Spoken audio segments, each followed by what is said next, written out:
Something like this. Hit it.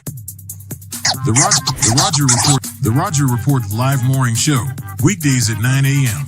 Say y'all, I was on Roger's panel a few times and I couldn't take it. The heat. I got out the kitchen. It was hot. I was sweating. I had to get out. He's Roger, and he's right. Check this out.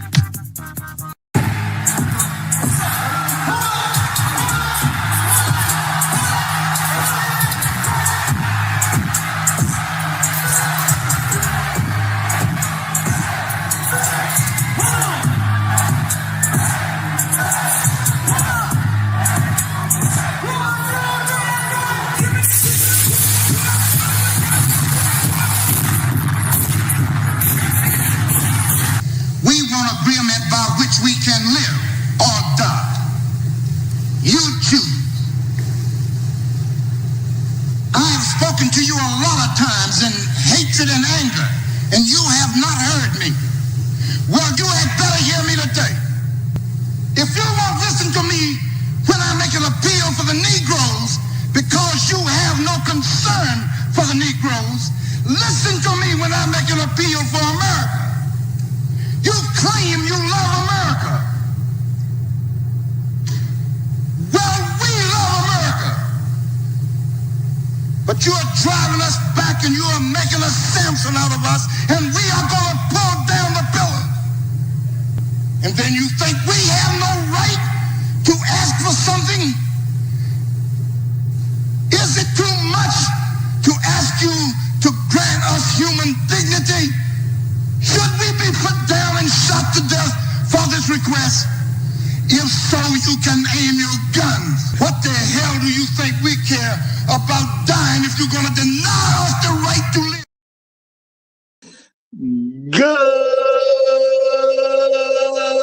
Good morning, folks, and welcome to another edition of the Roger Report Live, the best show on social media. If you are new to the channel, go ahead and take a moment out to hit that like button, because this is where you're going to find the best content on social media, and you don't have to worry about it because you're going to have me right here to make sure that happens. And if you've already been coming to the channel for a while, then go ahead and hit that like button, because you already know what time it is, and you know that this is where you're going to get the best content on social media. It's not a mystery to you at this point. You've seen other people do it. You've even seen some people do it well. But what you have not seen is anyone do it quite the way I do it. So make sure you hit that like button. And everyone, yes, everyone, take a moment out to share the content, y'all. There are so many people who need to get great content like this, and it's just a small thing you can do to help the world be a better place. And isn't that what we want at the end of the day? Don't we want the world to be a better place? Of course we do. So share the content now. Share it through your social media. Share it through word of mouth, or even text someone's phone. But do what you got to do to help spread the word.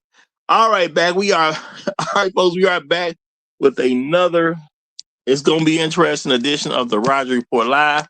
Some of y'all who've been around a little longer than others, y'all have heard me talk about this concept before, but it needs to be on the channel, so we're going to do it again. I talked about it a couple times. Well, we're going to have another installment of the fallacy of racism. Yes, y'all, we're going to deal with the fallacy of racism. Now, this is an interesting concept. No, the title is not spelled wrong. We're going to deal with the fallacy of racism. Now, before we get too far into it, let me say first of all, shout out to all the people who come through and give me views on a regular basis, because y'all make up the fam around here, and I definitely appreciate you. Shout out to all the people who leave comments after the stream. You know, you guys are truly helping with the algorithm, and I appreciate it very much. Plus, you never know what I can get from a comment. Sometimes y'all might inspire an idea or two. Shout out to the people who hype me up every chance they get. I know you can only do it so much, but saving it for the Rivalry Report Live, of course, is the right thing to do. And I appreciate you for doing it. Shout out to you for that. And shout out to everybody who hits that like button, because that's one of the main things you go to help a channel out. So shout out to everyone who hits that like button. And remember, it's never too late to do any of these things, because you may not catch it live. You may catch it later, maybe catch it a month later, maybe catch it 2 months later, maybe it's your first day and there's plenty of stuff that you can go back and watch. Well, make sure you do it to all of them. Don't worry about when it was put up. Just do it to all of them. All right? And shout out to the people who go above and beyond the call of duty to become financial contributors of the channel, because I mean, I cannot do things the same way without these people. They make a lot of great things happen over here. So shout out to each and every one of y'all. And a special shout out goes to my main man, Jado, who is the sponsor of today's stream. Shout out to you, my brother. Shout out to you. Y'all, now I understand. Some folks, you may have never heard of this. The fallacy of racism. What on earth could Roger mean? Now, I did put a link in the description. We actually got a young lady who actually addressed, a lot to do with the fallacy of racism. For some reason, this random white chick, she's getting hit with stuff like, what the heck is you talking? Well, this is why some of the guys are doing exactly what they do. Now, I don't know why she in particular getting hit with the stuff. I don't know. I don't know anything about the lady. I'm just gonna say shout out to Compassion and Callus who put that clip up on his channel, and I just kind of chuckled and laughed. It's interesting to see a white woman say it out loud, though. I would say that it's very interesting to see a white woman say it out loud, because that's supposed to be one of those secrets that is supposed to just go to your grave. You're not supposed to be telling on the white guys who's saying this type of stuff. But if we pay attention to how America operates, okay, and I'm sure things like this is happening in other parts of the world. And shout out to all my people who listen from outside the country. Appreciate y'all. It's telling you what racism is really about. And this is one of the main reasons that, it's going to be super hard to stop racism. Racism in America was constructed to get a certain result. And some people may not think of it from a sexual standpoint, but racism, part of the reason racism was created so white men could be sexual deviants in peace. Okay? That's one of the main things that white men wanted to do. They wanted to be sexual deviants in peace. And you know what? When you get to collect resources, okay, you take from other people, you have a better chance of being a sexual deviant in peace. And truth be told, a lot of white folks fear being genetically eliminated. This is kind of a way to, I'm not going to say it can 100% ensure your genetic survival, but it could help. It could help. And it could help them big. And a lot of white men know this. A lot of white women know this. People who think about racism, if they actually put into any real thought into it, then they would know this as well. It's not that hard to truly understand if you want to understand racism. Shout out to all my hoes to monetize. Appreciate you, my brother. Thank you for helping me get off to the good start. He says, I guess you ain't ran out of content. Carry on. Shout out to you, my brother. Shout out to you. Brother. I'm going to tell you this, man. For those who don't know, I've had multiple channels that were taken. Okay, multiple channels that were taken. It's going to be a long time before I run out of content, y'all. I done did so much stuff and I got to redo certain things like this particular topic. Yeah, it's going to be a long time before I run out of content. I will probably die first, okay? And I'm not saying I'm going to die anytime soon. I'm shooting for 120 years. I'm going to shoot for the 120 years. But it's going to be a long time before I run out of... Yeah. But hey, I appreciate you. I appreciate it. And I'm appreciate you noticing. Yeah. See, we got a lot of original stuff over here at the Roger Report Live. We're going to do some other stuff, things that happen in the news and all that type of stuff. But, we're going to do some original stuff too, because that's just the type of guy I am. And this is just one of those things because it needs to be put out. Because a lot of people, we talk about racism, but we never really think about what racism comes from. How is it set up? Why is it so prevalent? Well, at the end of the day, white men want to be able to be sexual deviants in a society and not be bothered about it. Now, to each his own. Maybe you like the sexual deviancy, as an individual. Anyone listen, you could like sexual deviancy as an individual. Now, the thing is, you want to collect, influence. You want to collect actual resources. You want people to look at you in a way where you get some quote unquote advantage that you did not have to earn. Because one of the last things Americans want to do, and I'm going to say Americans. Yeah, I know what I'm saying. One of the last things Americans want to do, because let's keep it real, most people have bought into white supremacy. All right. Now, America is designed to produce white supremacists, but it is your choice to believe in the theory or not. Okay, that is your choice. It's just a theory. Actually, if you look at all the stuff that white supremacy pushes, you could not come to the conclusion that white people are superior just simply because they need so much help.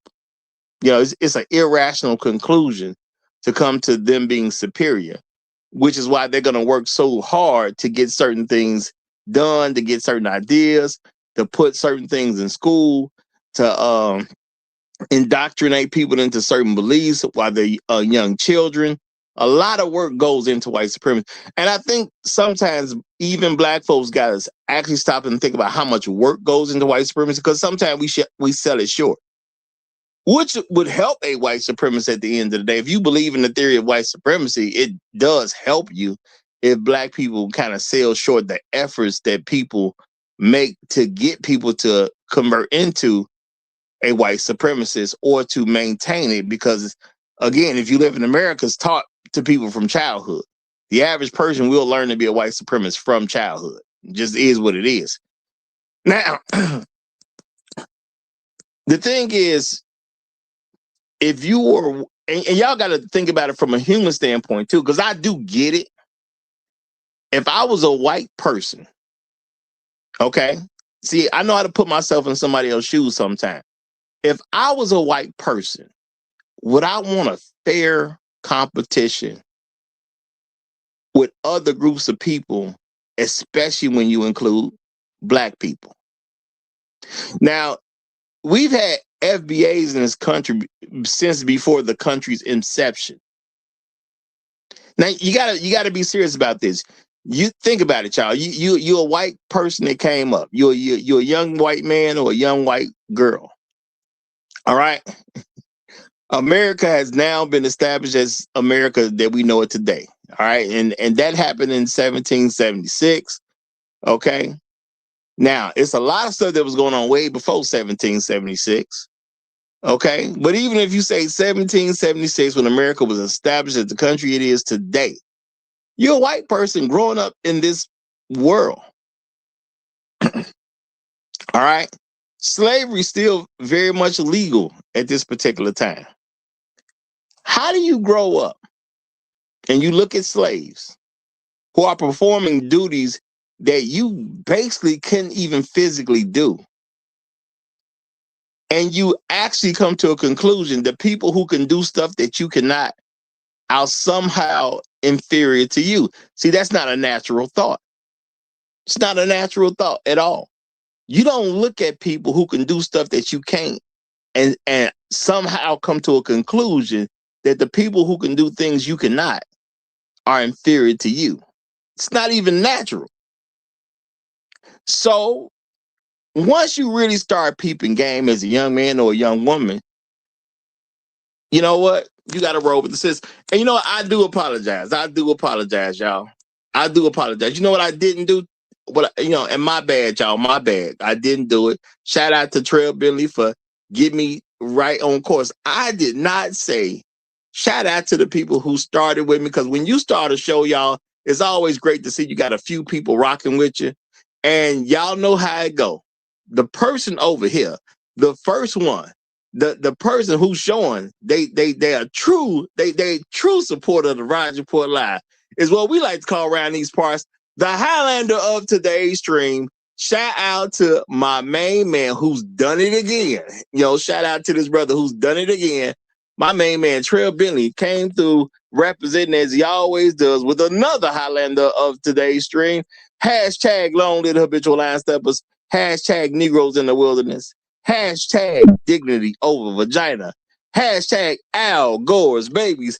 Hashtag Hail Hydra. Shout out to you, my brother. Shout out to you. My apologies, man. Apologies to even get started without even getting into this. Shout out to my main man right behind him. Red Pill Sleeper Cell is also in the building. Great to see you. Great to see you. Glad to have you here.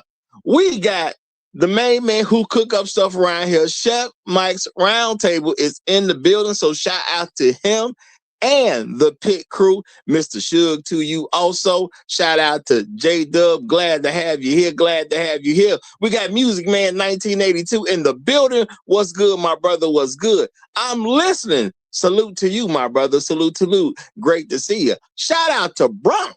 Bronk is at the cool table. Glad to have you. Glad to have you. Boot Camp is in the house. What's good, my brother? What's good? Shout out to Inspired Truth Broadcast is in the building also. Great to see you. Great to see you.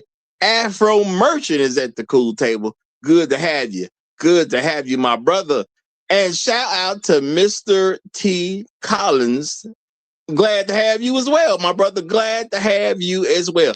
My apologies, y'all, for getting started without even getting into that. Because, I do appreciate that when I start the show, I see a few people. Sometimes the faces are familiar, sometimes they new. But it's always good to see a few people rocking out with you even before you get started. So, and shout out to all the people in the cloud too. But, I know sometimes y'all busy, can't necessarily put anything here and there. And some folks just want to listen without people knowing they listening, and that's okay too. That is okay too. But let's get back on it. Let's get back on it, y'all. Again, you got to imagine yourself. You're a young white person in this country. All right. You see these people that can do all these incredible things. You see all these different inventions they coming up with. Now, let's be realistic, y'all. Anything that's been invented. Okay, if someone has credit for inventing anything before 1865 that is not a black person, more than likely, I ain't gonna say, of course, there's always a few people here or there, but more than likely, they just stole some black person's idea. Okay, it was probably some black guy in the field doing something. Okay, he figures out a way to do it more efficiently. And then they take credit for it. Now, I'm not going to say that no white person invented anything. I'm sure they did some things, but let's be realistic. Like we talked not too long ago about the cotton gin as something to speed up production, something that actually was one of the first things to eliminate how many humans you need for a particular job, something that was credited. Now, they gave it to... if my memory is correct, I believe his name was it Eli Whitney? Whoever the guy was, but that's beside the point. The truth is, why would a white man come up with a cotton gin? He ain't picking no cotton. Okay, who picking the cotton? The slaves. So who's gonna come up with a cotton gin to help the slaves out? The slave who actually got to do the work. Now, it's many things like that happen. And you're a white person, living your life, and you see black people steady coming up with stuff. And shout out to you. Yeah, it was Eli Whitney. Appreciate you, Snatch Adams. Appreciate you. Yeah, Eli Whitney. Now, I wasn't there. Okay, I didn't see who did it. Okay, I didn't see who did it. But shout out to my daddy who said the truth got to make sense at the beginning, middle, and the end. Why would Eli Whitney come up with a better way to deal with picking cotton? Okay, I wasn't there. I admit that. I wasn't there. I didn't see who did it. But why would Eli do it? Okay. That ain't the Eli that did that. If y'all know the reference, there's another Eli that did that. This wasn't the Eli. Ain't nowhere in the world I put my money on Eli did something with a cotton gin. No. Some capable black man, 9 times out of 10, possibly a black woman. We could say possibly in there, but more than likely it was some black man who came up with it. Why? Because he's trying to do less strenuous work. He is the one with the incentive to come up with less strenuous work. Because he the one you got to actually pick the cotton. You know how a lot of things are invented, y'all? A lot of things are invented by the people who need to solve the problem. Okay? I'm not saying a person ain't never tried to solve a problem that didn't affect them in any kind of way, but a lot of inventions come about from people because they are trying to solve an actual problem that they happen to be dealing with. Just is what it is.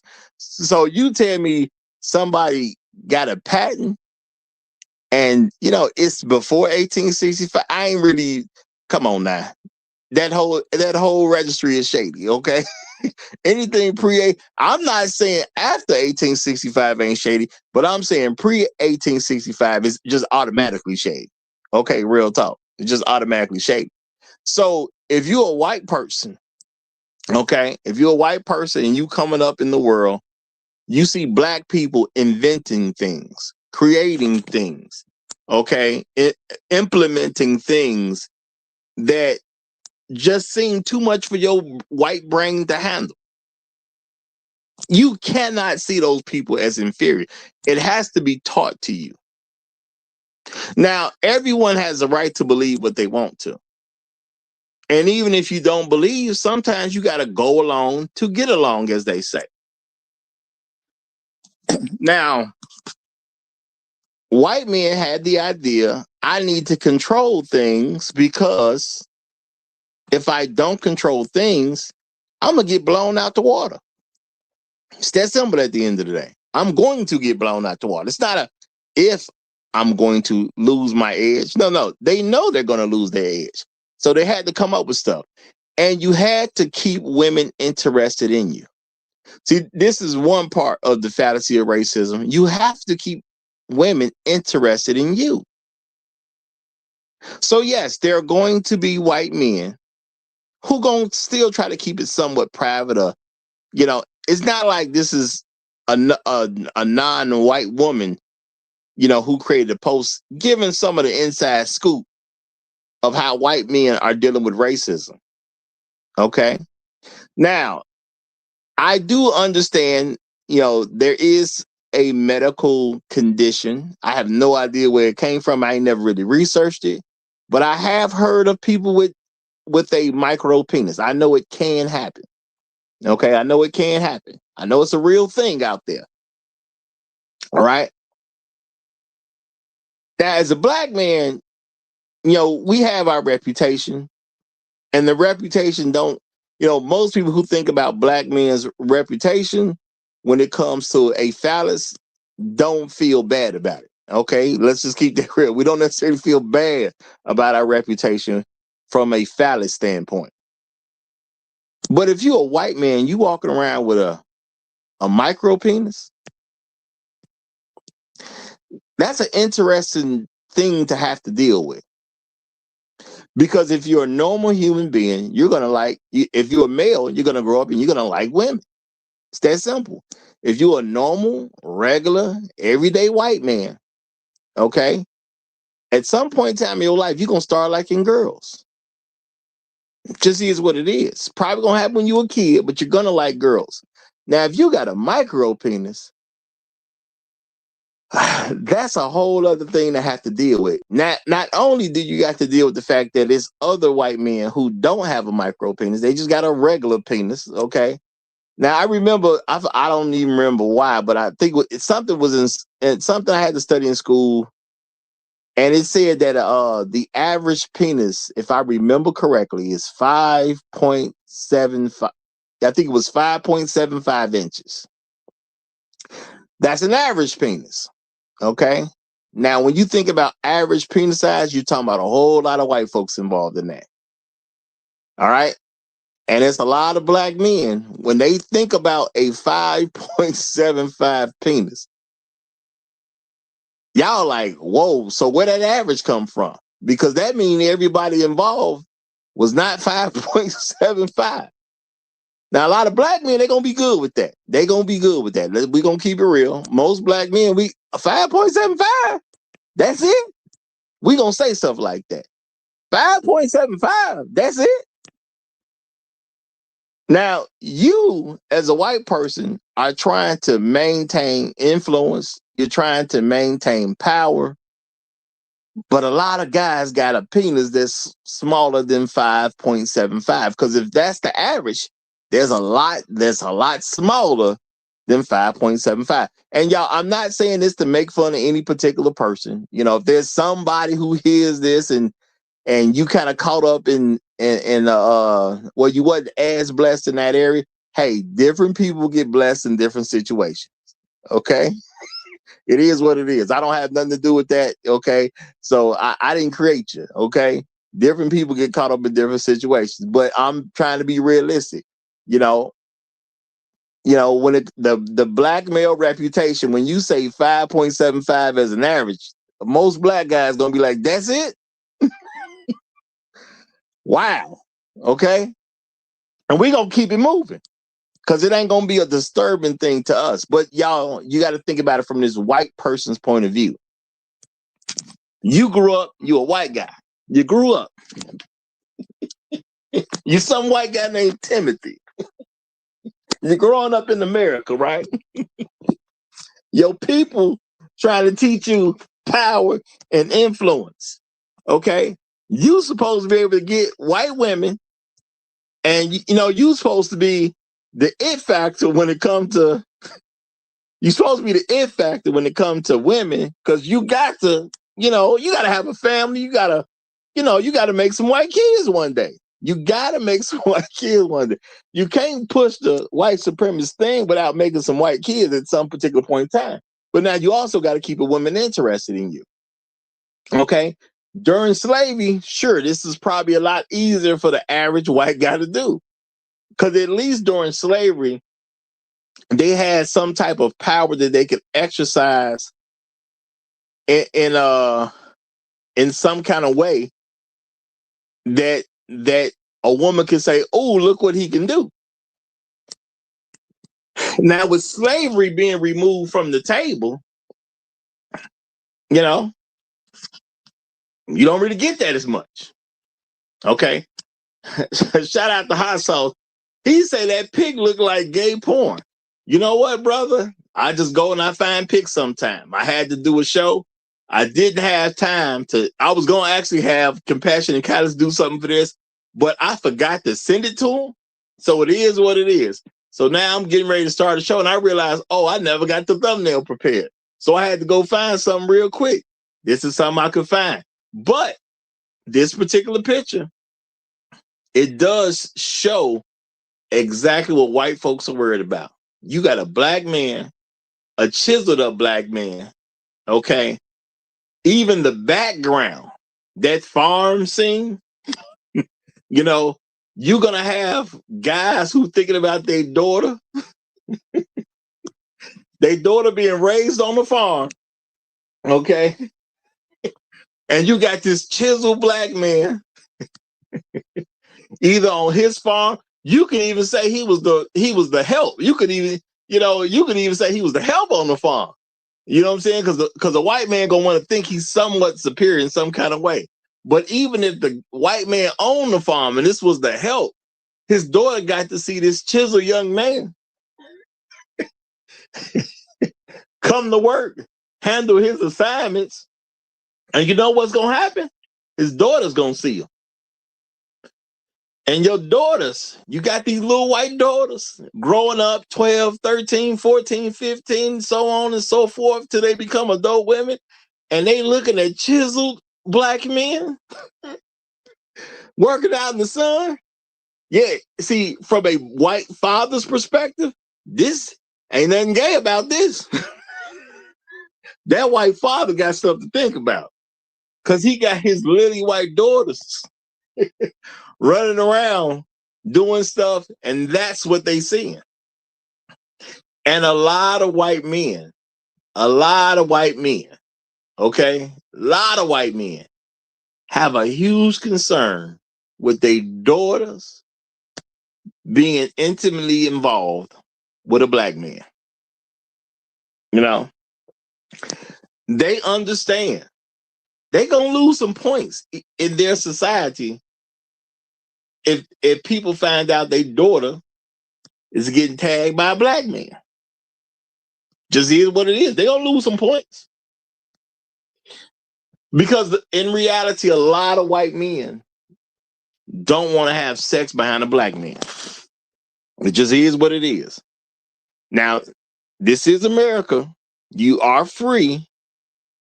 They have a right to think that way if that's what they want to do. Okay? If they don't want to have sex behind some black man, you know, if they can avoid it, you know, if women would tell them the truth, hey, I get it.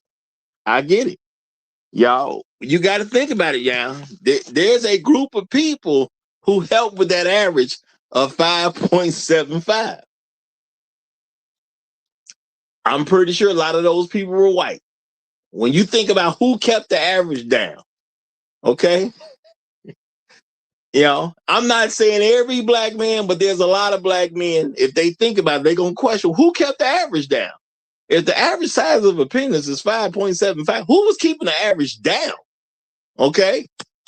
I think a lot of white men were involved in that. Now, I'm not going to go looking. I'm just going to accept what the researchers tell me, okay? Because I ain't finna look. I'm going to accept what the researchers tell me. All right? Shout out to No Placeholder coming through with a super sticker. Appreciate you, my brother. Appreciate you. Thank you also for helping me get off to the good start, my brother. Appreciate you. Appreciate you. All right? Now, people may say, well, I don't know about that. Racism is so I can get resources. I want to own food. I want to own land. I want to own property. I want to control water. I'm not saying that ain't part of it. Why do you want to own that stuff? Now, y'all know how white men, they got this reputation, and especially how they deal with women. This is so they can attract women to them. They don't see themselves as the natural choice of women. I understand there's a lot of people who believe if you sit down, you know, you get a group of men together, you sit down at a table and we talk it out, we can solve all this racism stuff. We just need to understand each other better. That's all we need to do. We just need to understand each other better. Look, we can understand all day long. But at the end of the day, the more of an understanding you get, and you know, I'm not saying this going to apply to every single white man, but let's keep it real. The more understanding they get, how is that going to help them have an advantage when it comes to women? A lot of white men are very paranoid about the BBC. And as a black man, you may be listening to this and you actually have a BBC. I promise you, you don't think about BBC the way white men think about BBC. It's white men thinking about black dick far more than you, and you got one. That's just the reality, y'all. There are white men who think about black dick far more than you, and you literally have one. You know, we don't sit around all day thinking about black dick. Now, we may go to the bathroom and think about it. We may have to go to the doctor's office and think about it. You know, we may be laying down with some woman and we think about it. But them, now, bro, they think about black dick far more than we do. And when you think about BBC as much as them, it's going to make you do some things. Okay? Because this is one of those things that they have nothing that they can do to solve it. They have no control over BBC. The best they can do is try to get people not to have sex with black men, so more BBC won't be in the market. Okay? Now, I'm not saying none of this stuff to make fun of white men. You know, I'm not one of those people who say there ain't no good white people out there. Now, collectively, they are horrible people. I'm just going to say that collectively, they are horrible people. I ain't going to lie about that. The average, white people as a group, their ideas is kill, steal, and destroy. That's their main ideas. Okay, that's what they about. But that don't mean there ain't a couple good white people here and there. Okay, so it's not an all thing, but it's a very prominent thing when you live in a society. Now, and let's keep it real, y'all. They the one came up with this whole racial thing in society anyway to divide people. This was them, but they live in this society.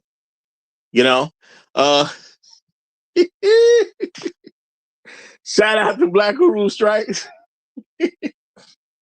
He says Superman does not fixate on being able to fly.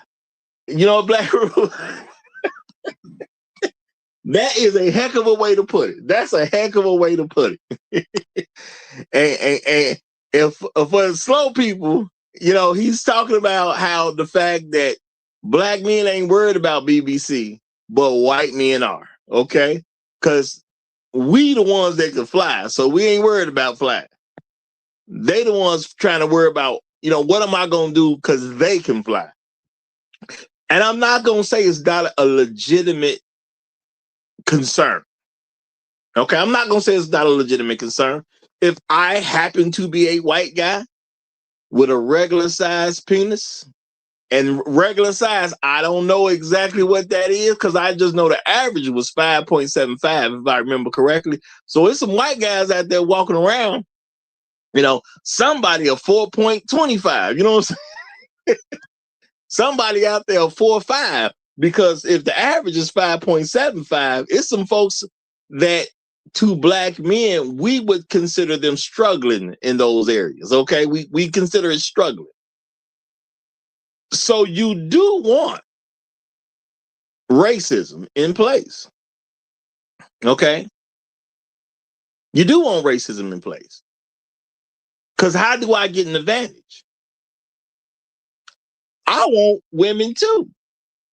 I'm a white man. I want women too. Now, see, there's an extra layer that goes on too, because now that you have racism as an established thing in America, you're going to have white men that feel entitled that they should have a certain kind of woman.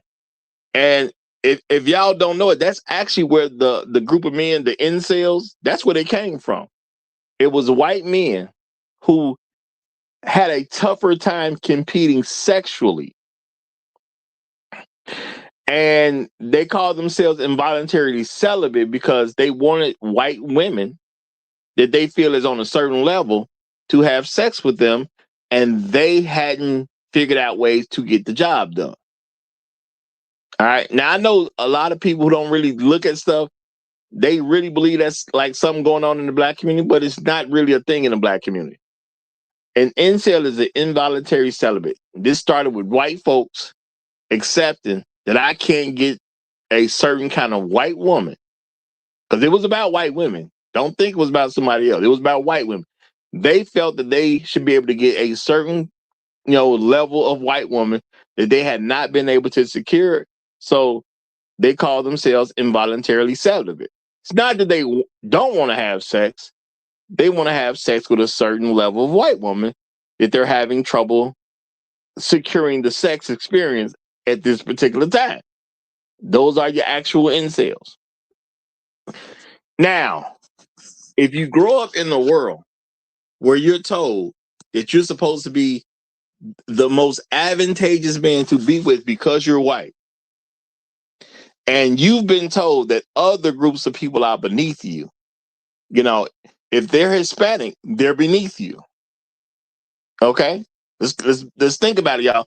What's the ideas that's driven to white men? If they're Hispanic, they beneath you. If they're Indian, they beneath you.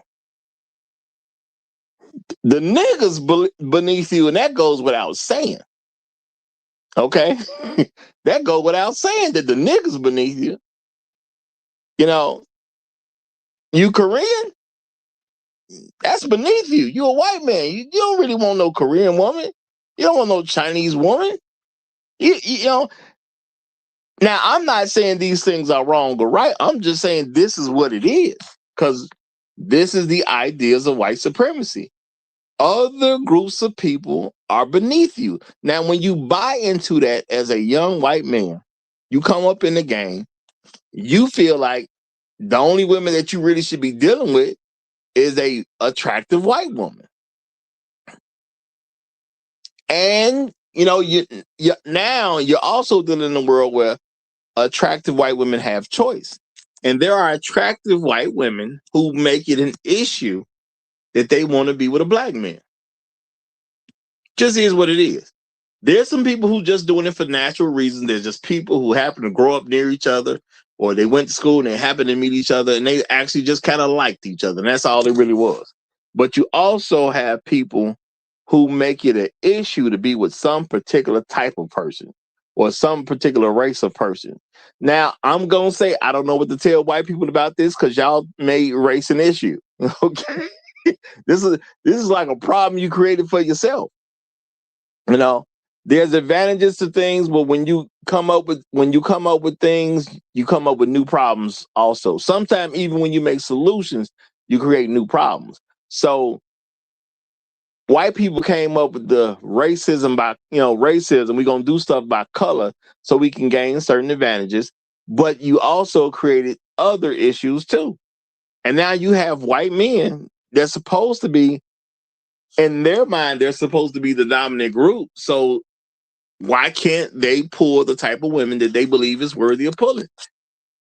Yeah, they're insulted by that. And I get it. I can understand if I was a white guy and I had to see these attractive women dealing with people that I don't want them to deal with, and no matter what I do, they really don't want to deal with me. Yeah, I would, I probably wouldn't like that either. I wouldn't like it. And that's just real talk. Okay. A male accepting an idea that he cannot get a female, and I understand, he could do something different, but to do something different in his mind means I must go to a lesser woman in order to do something different. I can totally get why that white man is going to have an issue with that, because he wasn't raised to do less.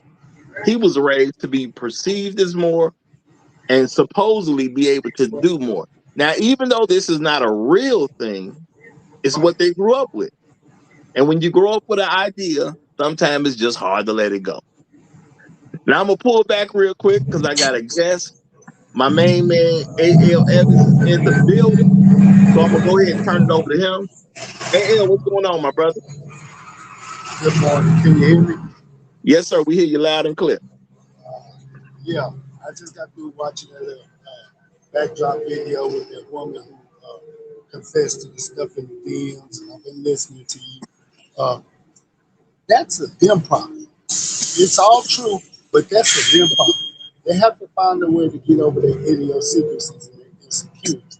I can't help the fact that I got a large palace and they don't. And I'm not thinking about how do they feel and what are they worried about. I'm talking about the whole world of them. I don't care. I mean, shit, no black man care.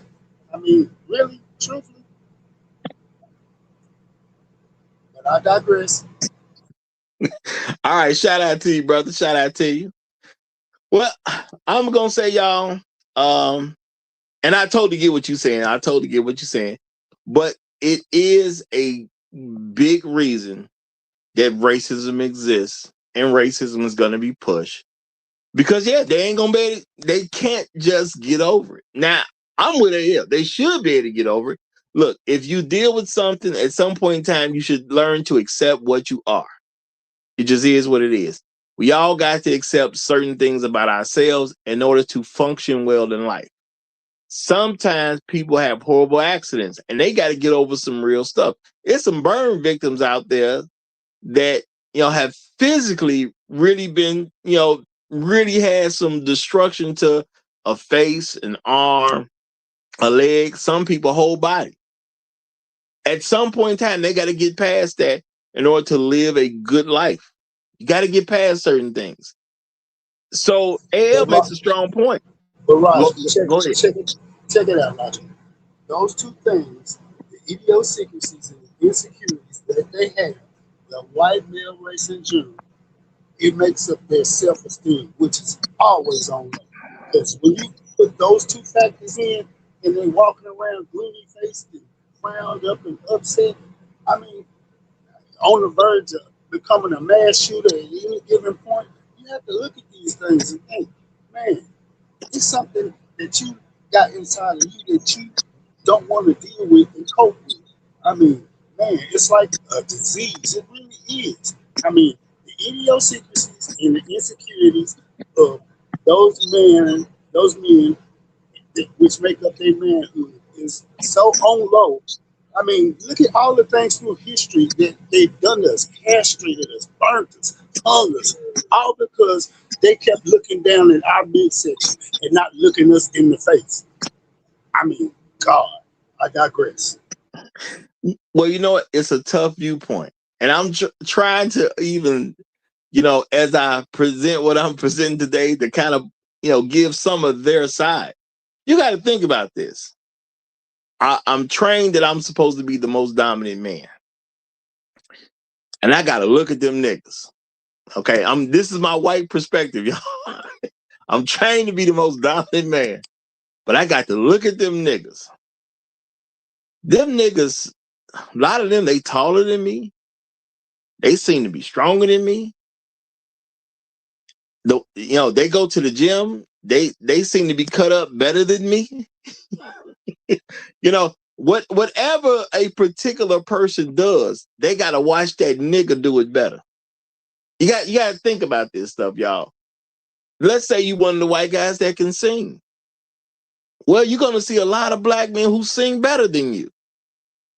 Let's say you're a white guy that plays ball. Pick a sport. You're gonna see some black guys just doing better than you. Okay? Now, that's a lot to deal with when it's an everyday thing. I'm going to say yes, it's easier for me as a black man to not think about BBC. Okay? Yeah, it don't come up in my world like that. It just don't.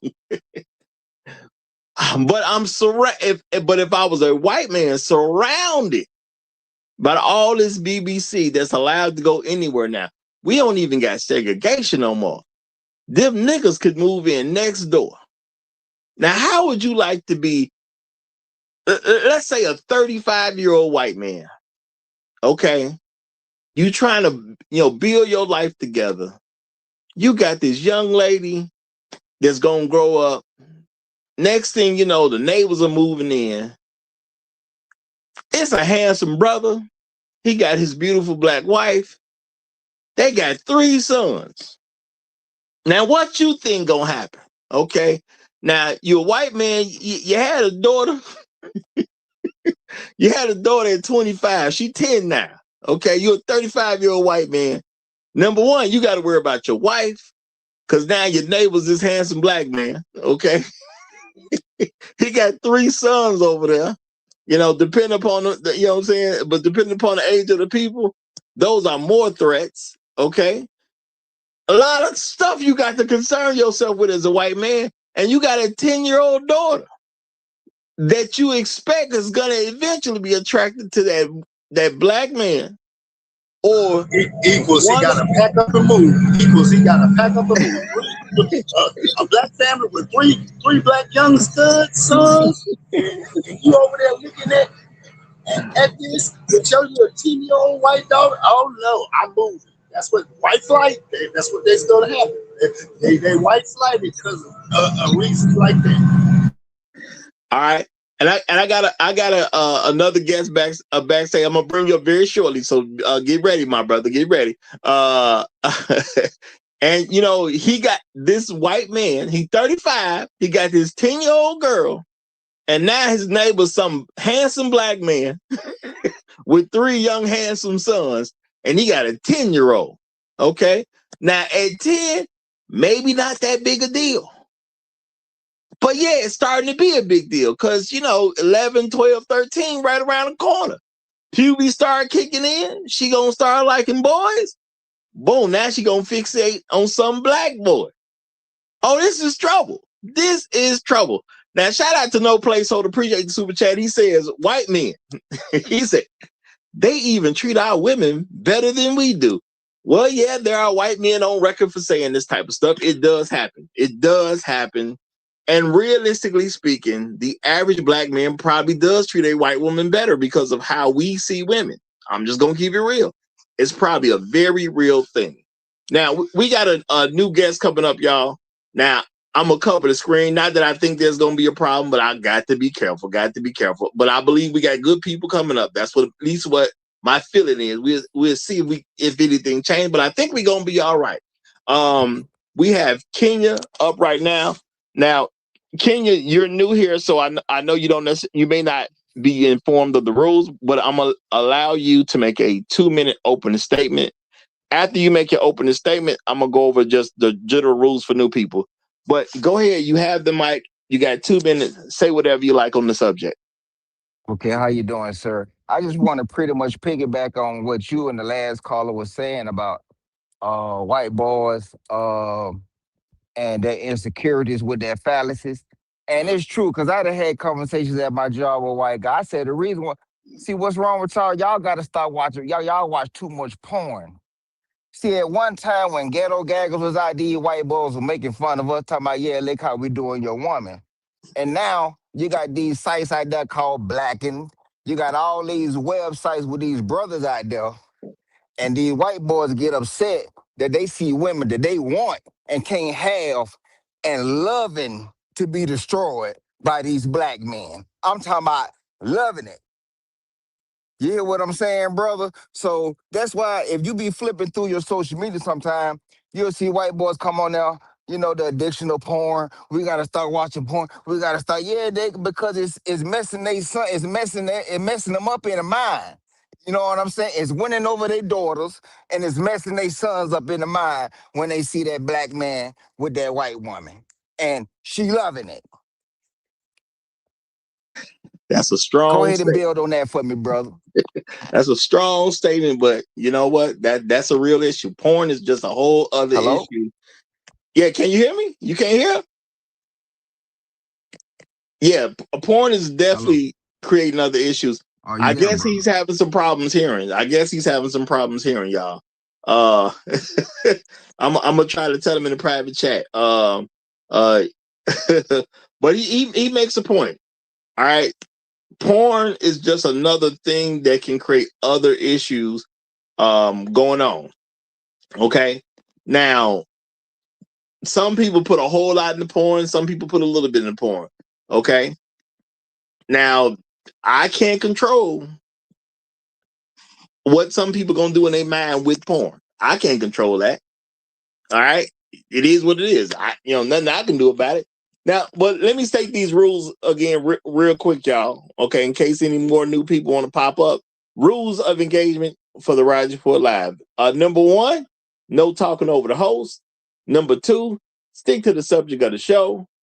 Number 3, be respectful to others as they speak. Number 4, everyone is afforded a 2-minute uninterrupted opening statement. Use it wisely. Number 5, different opinions are welcome, but you must remain respectful at all times. And number 6, keep the cursing to a minimum, y'all. Keep the cursing to a minimum. We want to have good shows up here. So racism, y'all, is gonna be hard to get past because at the end of the day, men like to win. As a man, you want personal victories just like you want victories in a group. So when you have, like I was saying, a 35-year-old white man living in the area, he got this 10-year-old daughter. Okay, and next thing you know, here comes this black man moving in with his wife and his 3 sons. He got things to think about. Not saying he never thought about these things, but his daughter about to hit puberty. It's coming up. Within the next 3 years, his daughter's going to be hitting puberty. Okay? That's a very real thing when you're a white man. Okay? It's something they do think about. A lot of social conditions go on with how he's going to operate with his daughter. And now you got these 3 black boys that have such a close proximity to his lily white daughter. Okay? It's a real thing. You know? Now, I'm not saying that's the only reason for racism, but I'm saying when you think about it, y'all, you want to have some type of racism that goes on. You want people believing in white supremacy so you can gain easier access to things to keep women interested in you, so you're not worried about being genetically annihilated. I'm not making an excuse for somebody to be racist. I'm just telling you what goes on in the mind of certain races. But I'm going to stop right here because we got Black who done came up, so I'm going to go ahead and give him the floor. You got it, my brother. Hey, Roger. Thanks for having me. I hope you're doing well. I hope AL, if you're still listening, I hope AL is doing well. And good to hear from him. And of course, I hope the folks in the public chat are well. You know, I think I said yesterday when we were talking about intersectionality that when you think about racism, it's, it includes a lot of stuff, obviously. But when you kind of take a macroscopic view, take a step back from it and see how everything comes together, you realize that racism is about 2 other R words, really, sort of macroscopically. Resources, reproduction. When you look at everything else, everything that's done, all the other stuff, all the other mythology, all the other fear mongering, and a lot of it, and you think that that's the real issue, but it's really not. It's actually a product of those 2 things. You know, all the fear mongering, all the suspicion, all of the myth making, legend making, all of the, big black buck and King Kong, and, all of that is about resources and reproduction. Y'all Bibles said that, God told Adam to do 2 things, to be fruitful and to multiply. So if you view it from that perspective, the racist is genuinely concerned about being able to aptly achieve those 2 things, to be productive, or is some man going to be more productive than me? And especially this black man going to be more productive than me, more fit, more capable? And 2, is he going to overwhelm me genetically by way of being able to draw women away from me and to him? And so for those 2 reasons, you're likely never going to get a quote cure of American racism in particular, because America was created as a racial caste system at its core, at its origin, where, black men would literally and legally designated as being a resource, and even a reproductive resource, as well as a material and muscle and machine resource, a reproductive resource for white people. Well, when you remove their ability to have dominion over our reproductive, over our resource capacity, they're left with nothing but this apt, much more, in some ways fit, in some ways much more charming, much more engaging, in some ways more charismatic competitor, and that has been bred and trained to be such. So they really are kind of left undone in a way where they'll almost never, in any sort of fair system, if you will, be able to quote fairly compete with black men. I say fairly compete with black men because of the history of this country, how it was made and how things were set up. If you look at it from the perspective of a white man who's not rich and powerful and whatever, they kind of had a bait and switch pulled on them, where they were given this promise of this caste, sort of elevated position over these beasts of burdens, if you will, and it's been taken away from them. And now they have to compete against those beasts of burdens, and they're not at all fit to do such. So there is no real fixing of this issue. It's going to be painful. I'm going to end my opening statement there. I have something to say about the white woman and the white women on this issue as well, but I'll end my opening statement there. Okay, appreciate you, brother. Appreciate you. And y'all, shout out to Bronk. Bronk came through with the $10 on the Cash App. And if y'all new here, the Cash App is $ the Roger Report. Bronk came in on the Cash App with the $10. He said, "You out for this one." Hey, brother, this ain't my first time doing the Phallicy of Racism.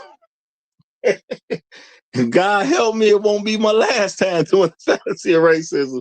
This ain't even the second time. Okay, this might be third, fourth, or fifth. You know what I'm saying? So, no. And I understand it's when you first hear a title like that, it can do, people can say, oh, that's kind of why. No, it's a main factor when it comes to racism that a lot of people just don't think about, and white folks have been smart to try to keep you away from thinking about this particular thing, but it is a very real thing, and it really drives racism. And shout out to my main man Gyogami. He says 3 R's, so he added an R. He says rulership, resources, reproduction. Okay, and I'm gonna say, hey, well stated. That's a fair addition. Yeah. Absolutely. And I'm gonna say that rulership is very important because that's gonna help you secure the resources and the reproduction. So, True. There will be people who will say, well, can we just sit and talk about it and figure this racial thing out? Realistically speaking, the answer is no. Because white people ain't going to, and I'm not saying it's because they white. I'm just saying the general thing about people is they're not going to give away power, especially when you believe you absolutely need it. White men want to be seen as attractive to white women. Sure, they want to be seen as attractive to women in general, but every man likes his own. Okay, every man likes his own. That's the majority of men. They like their own. So they want to be seen as attractive to white women. And if you're a regular white man, you need some kind of advantage because, and I know a lot of black people won't think about it from this level. We think about whites more from a collective standpoint when we do think about them. But think about being the average white guy. You're the average white guy. You're supposed to, quote unquote, be superior because white people are supposed to be winning. And that sounds good till you think about Elon Musk. Because when Elon Musk win, he win by himself. He ain't winning with you. He winning with his team. Jeff Bezos winning by himself. He ain't winning with you. You an average white guy. So, yeah, you want people to kind of credit you for things that other people are doing. And, I'm not saying any disrespectful thing. We all want some credit for what our race, our people are doing. But at the end of the day, you got to deal with this real thing about, I got to go home by myself and, white women ain't looking my way. Now, when you grow up and you feel entitled to just about everything, it's a different thing for women to not look your way when you grow up in a world where you feel like nothing is automatic. You're not going to get anything just because you exist, which is more of a realistic view for how most black men come into the world. And I'm talking about people living in America. As a black man, you are trained early. No one owes you anything. As a white man, you're being trained that everybody owes you everything. So your perspective when you 13, 14, 15 is going to really deviate from how a white boy and a black boy are going to really deviate from each other when you start thinking about women in the context of women and, what I can get, what I can get. It's going to get very different. because we already accept that we're not owed a woman. But a white man thinks somebody own one, and not just a woman, of a fairly attractive one. And when you got to compete against other white men, you could take the black people out of it for a second. When you got to compete against other white men and you don't have the house, you don't got the Ferrari, okay, and I ain't gonna even just say house. You ain't got the mansion, you ain't got the Ferrari, you know what I'm saying? You not the man at the club. You don't walk into this facility and everybody know your name. You might start to feel some type of way because you believe you're supposed to have those things. And when you are 27 years old and you walking into places and nobody knows your name, you might feel some type of way when people have been telling you since you could remember that everybody's supposed to know your name. You might feel some kind of way about it. Okay? So when white people crash out, especially white men, when they crash out and do all kinds of crazy stuff, I get it. I ain't making no excuse for it, but I'm just saying I get it. Yeah, they do a lot of crazy stuff. They kill a lot of people that ain't got nothing to do with anything. We as black people, we lose a job, we just be like, man, I lost one, and we go home. Y'all remember when depending on how old you are, you remember when the postal workers start coming back to work. They done lost the job, they come back to work. They air the place out. Ain't nobody you shooting at had anything to do with the fact that you lost your postal job. Okay, you shooting at random people at the post office because you got let go. They doing some downsizing in this area. You got let go. You go get a gun, come back to the post office, and start shooting people that you probably even work with that ain't got nothing to do with the fact that you got let go. So now, technically, you mad at other postal workers for being better at the job than you were since you was the person that got let go since they had the downside. So now you mad at them for being good workers. Now, we don't think about these type of ideas when stuff happens, but things like this happen. And honestly, a lot of this stuff, if you're that white man on the outside of what's supposed to be perceived as the in group, and you ain't getting no play because of it, you're going to look at the world in a very different way. Which is my theory on why a lot of white men have crashed out in so many different areas in life. And I know a lot of people don't think sex is attached to it, but when we had so many mass shootings with white men that they had to reclassify mass shootings and bring it down to 3 people just so they can include black folks in the numbers. That's how many mass shootings we was had. Well, I'm saying as a country, but that's how many white men was going out doing mass shootings. If y'all think sex ain't had nothing to do with it, which is a main driver for a man, men do a lot of stuff in life to secure a sexual episode. And then you have white folks who believe being sexual deviants is kind of a regular thing. Okay.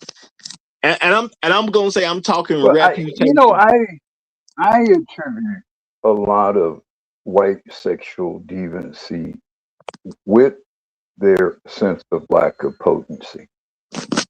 I think one of the reasons why some women, especially white women, are attracted to black men. I mean, we focus on the phallus and the penis size. I think that is kind of an oversimplification of what's happening. Obviously, if a man has a larger penis, and depending on the makeup of a woman's body, that's going to influence things sexually. So I'm not discounting that, but I think that's an oversimplification of what's really going on. I think the advantage black men have and exhibit is the ability to be very masculine, very both in their physicality, but also in their voice, their presentation, their delivery. Black men can appear very masculine without being abusive. And I think that as much as anything, is what turns white women on. that they can get that energy, that masculine energy from a man. That they call him machismo, macho. These are Spanish and Italian terms or whatever. Um, they can get that energy. They can get that virility from a man, but he ain't got to be hurting nobody. And I think, and if you listen to white women, very often when they do these interviews with these white women and they express preference for black men, they're not always talking about dick size. They're very often talking about other qualities. Now, obviously, if that also comes with a larger penis, then that sort of magnifies the effect of all those other qualities to an extent, right? But I think there's a I think the white guys want to overemphasize the penis thing in a way because it removes from them their responsibility for their lack of other manly qualities. That's what I believe. No, I think that is far more accurate and really what a lot of stuff is about. And just one way to deal with it is just to try to, for them, they focus on penis size and different things like that. And I'm not doing this just to say about penis size. It's just about the fact that they can or cannot secure a white woman to sleep with. Because yes, if you listen to white women who prefer dealing with black men, they do bring up a lot of other stuff besides penis size. Now, I know, people focus on that, but they talk about how black men treat them nice. Black men are not cruel to them. So there's a lot going on with why they want to deal with the black man rather than the white man. And I'm just saying, if you're a white man living in this, you live in America where you're supposed to already have an advantage because you're white. Now, I'm not saying every white man who grows up in this country say, hey, I want to help keep the advantage going just automatically just cause. No, you kind of learn the system. And even if you don't, quote unquote, believe in racism, who don't like an advantage? So now you're supposed to be this advantaged young man because you happen to be white. And now you're 23 years old and you see, the pretty white girls choosing non-black men. Non-white men. Yeah, you're going to feel some type of way. Of course you would. See, a lot of us as black men, we've never thought about that. We've never thought about a white guy. Not that I'm saying we really should be thinking about it like that. But we never think about growing up as a white man who's supposed to have every advantage. You're 23 years old. You're out here on the market. You're out of college now, unless you're gonna go back to earn a little bit more education. But you done knocked your base stuff out the way. You're going into the job market. And now you see these white girls that you thought you was working hard for, so you can secure these white girls and have your pretty white family. And these white girls talking about they like these other men. And now your ego is going to also kick in too, because these other men are supposed to be beneath you. Now, if you grew up as a young white man, go ahead.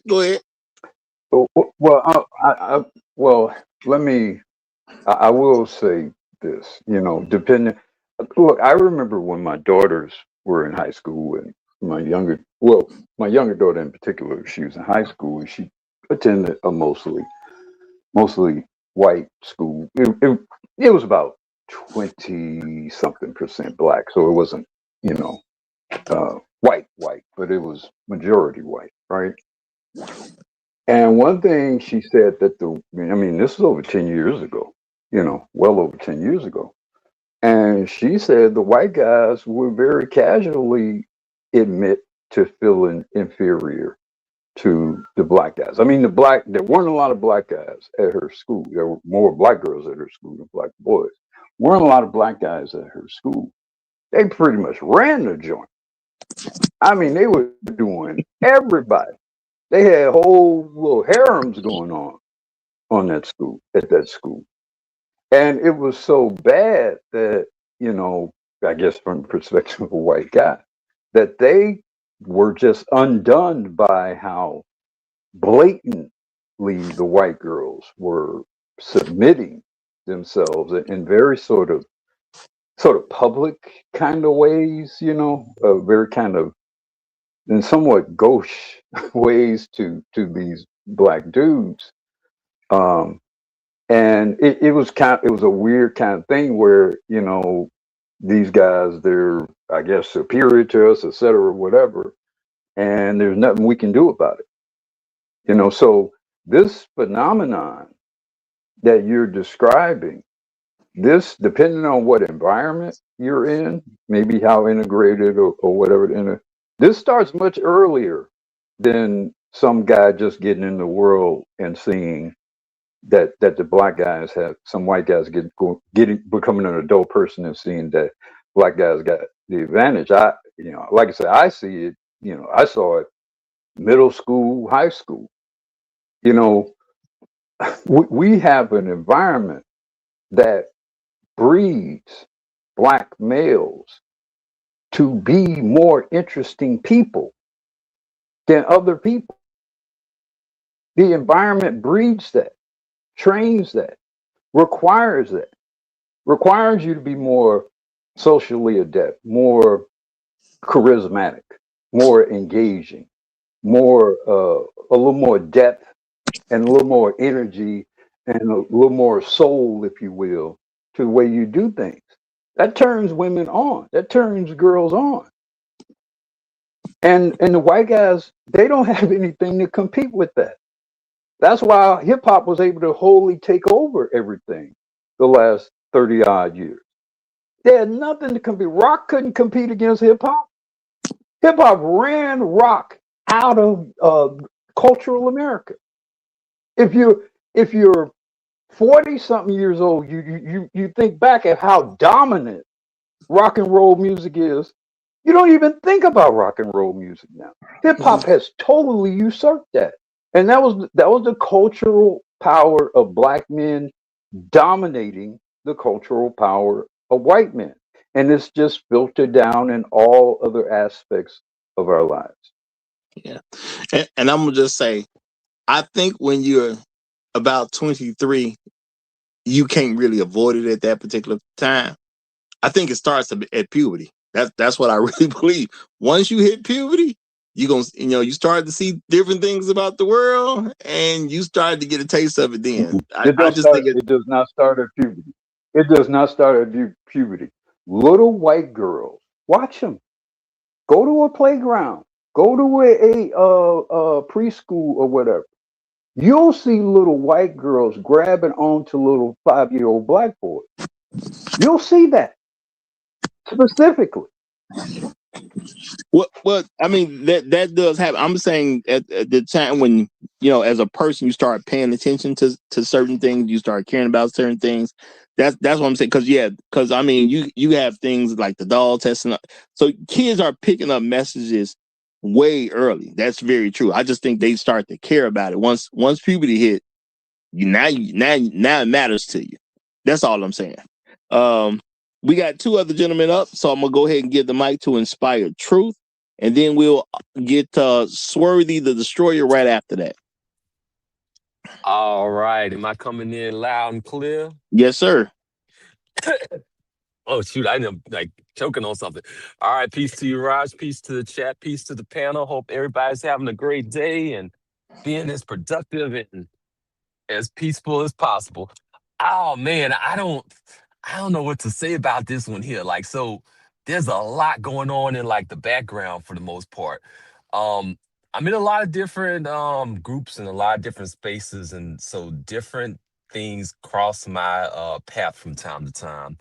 And when I got into like into kind of figuring out what's going on with like the white guys and um their sexual escapades, like there's this whole kind of like trend towards like sexual torture for the most part. Like that's kind of what they're on to kind of get around the whole physicality side of things. Like, and it's like the whole thing is like even like classes, teaching classes and shit to do on how to do that stuff. And that's pretty much where that's it. So when I end up coming across like like a black woman that's like heavy into that type of thing, that kind of immediately makes me think back about like, oh yeah, you've been in the bed with that, because that's kind of where they are on trying to kind of on trying to get around the physicality side of things.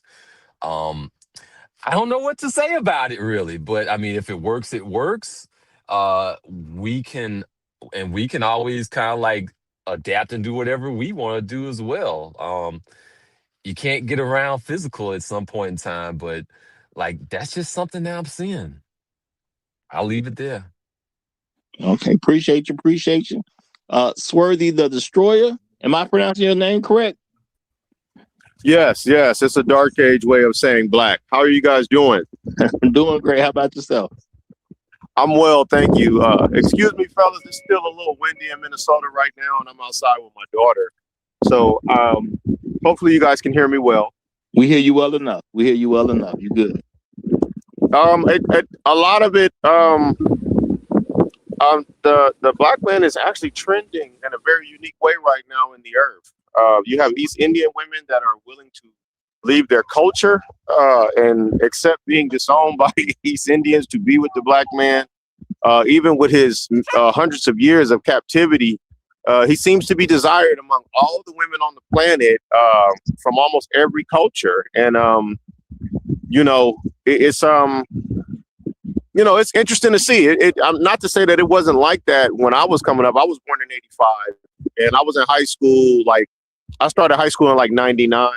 So to the point that the brother made about hip hop, I noticed growing up in South Central and being in Inglewood and Compton and Watts that I started to see other demographics of women who just wanted to be a part of the hip hop culture that black people started, from wearing the fitted hats to the jerseys, to the J's, to the linguistics of how we spoke. And I just noticed that, I would see women of other ethnic groups in predominantly black areas in South Central because of how hip hop just, took over culturally, the way that the gentleman explained how people don't even think about rock anymore because hip hop has dominated in such a impressive way. So, I'm noticing that a lot of women are even starting to fight against their own ethnic groups that have a problem with accepting the fact that they may be interested in being with a black man.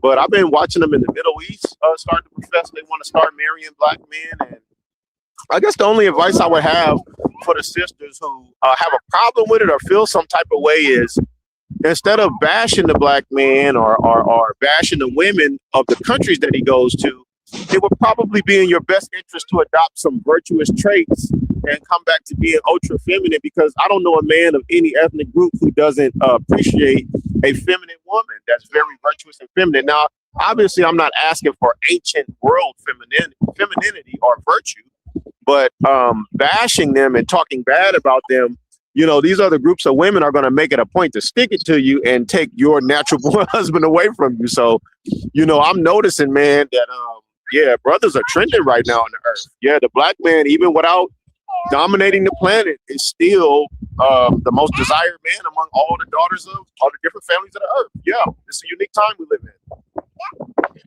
in. Now I'm gonna say, it's a very interesting viewpoint, because things like this are happening. Now you have things that are being made public because the random person can just put something on the internet. You don't have to go through people who control television to get something quote unquote on air. Now it'll be different on how much impact it make. You never know what's going to go quote unquote viral versus what's not going to go viral. But now showing desire for a black man is a thing that white people have to deal with. Now for women, not such a big deal. But now if you're a white man and you're told that you're supposed to be the dominant man, I can see how this would be an issue. Okay. And when you think about white men's reputation on how they treat their women versus how black men treat their women, and I'm going to say, being realistic, because black men are considered the most egalitarian men, for a women's perspective, for some women's perspective, that's just going to be a much better catch.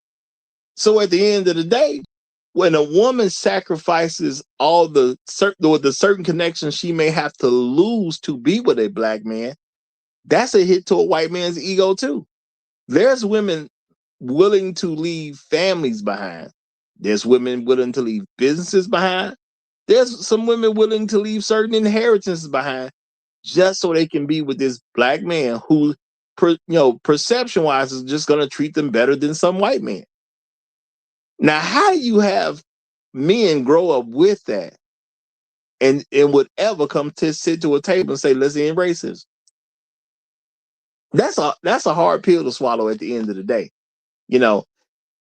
Through no particular fault of your own, you're just one regular white guy. Through no particular fault of your own, you have to accept that there's a lot of women in your group that just ain't messing with you like that, because this other group of men are seen in such a way that even though you quote unquote dominate the industries in America, they want them other guys. To me, that's tough. And they don't care that you seize the planet or have most of the resources. They're willing to even look past that. Yeah, that's a great point, because a sign of dominance when you look at humans in their primitive state is to not only have the women of your race desire you, but it's also to have the ones of the other races desire you too. So I could understand how, the white man is scratching his head like, what's going on right now? Man, this whole white dominance is a construct. It's not a real natural thing. It's manufactured, it's propped up, it's a product of a lot of unnatural things, unnatural decision making, people playing fast and loose with the rules, false aristocracies. It's all made up. And here's the thing: women are very natural beings in the sense they know in their DNA what is a better form of man. All women know that. When those Indian women are taking those black men over their family, whatever, that's an evolutionary event. That's her body and her soul and her spirit as a woman saying, I must be with this. I must procreate with this. Everything else before me is decadent. It's regressive. It's old. It's stale. It's stagnant. I got to go with this black man so I can make something new.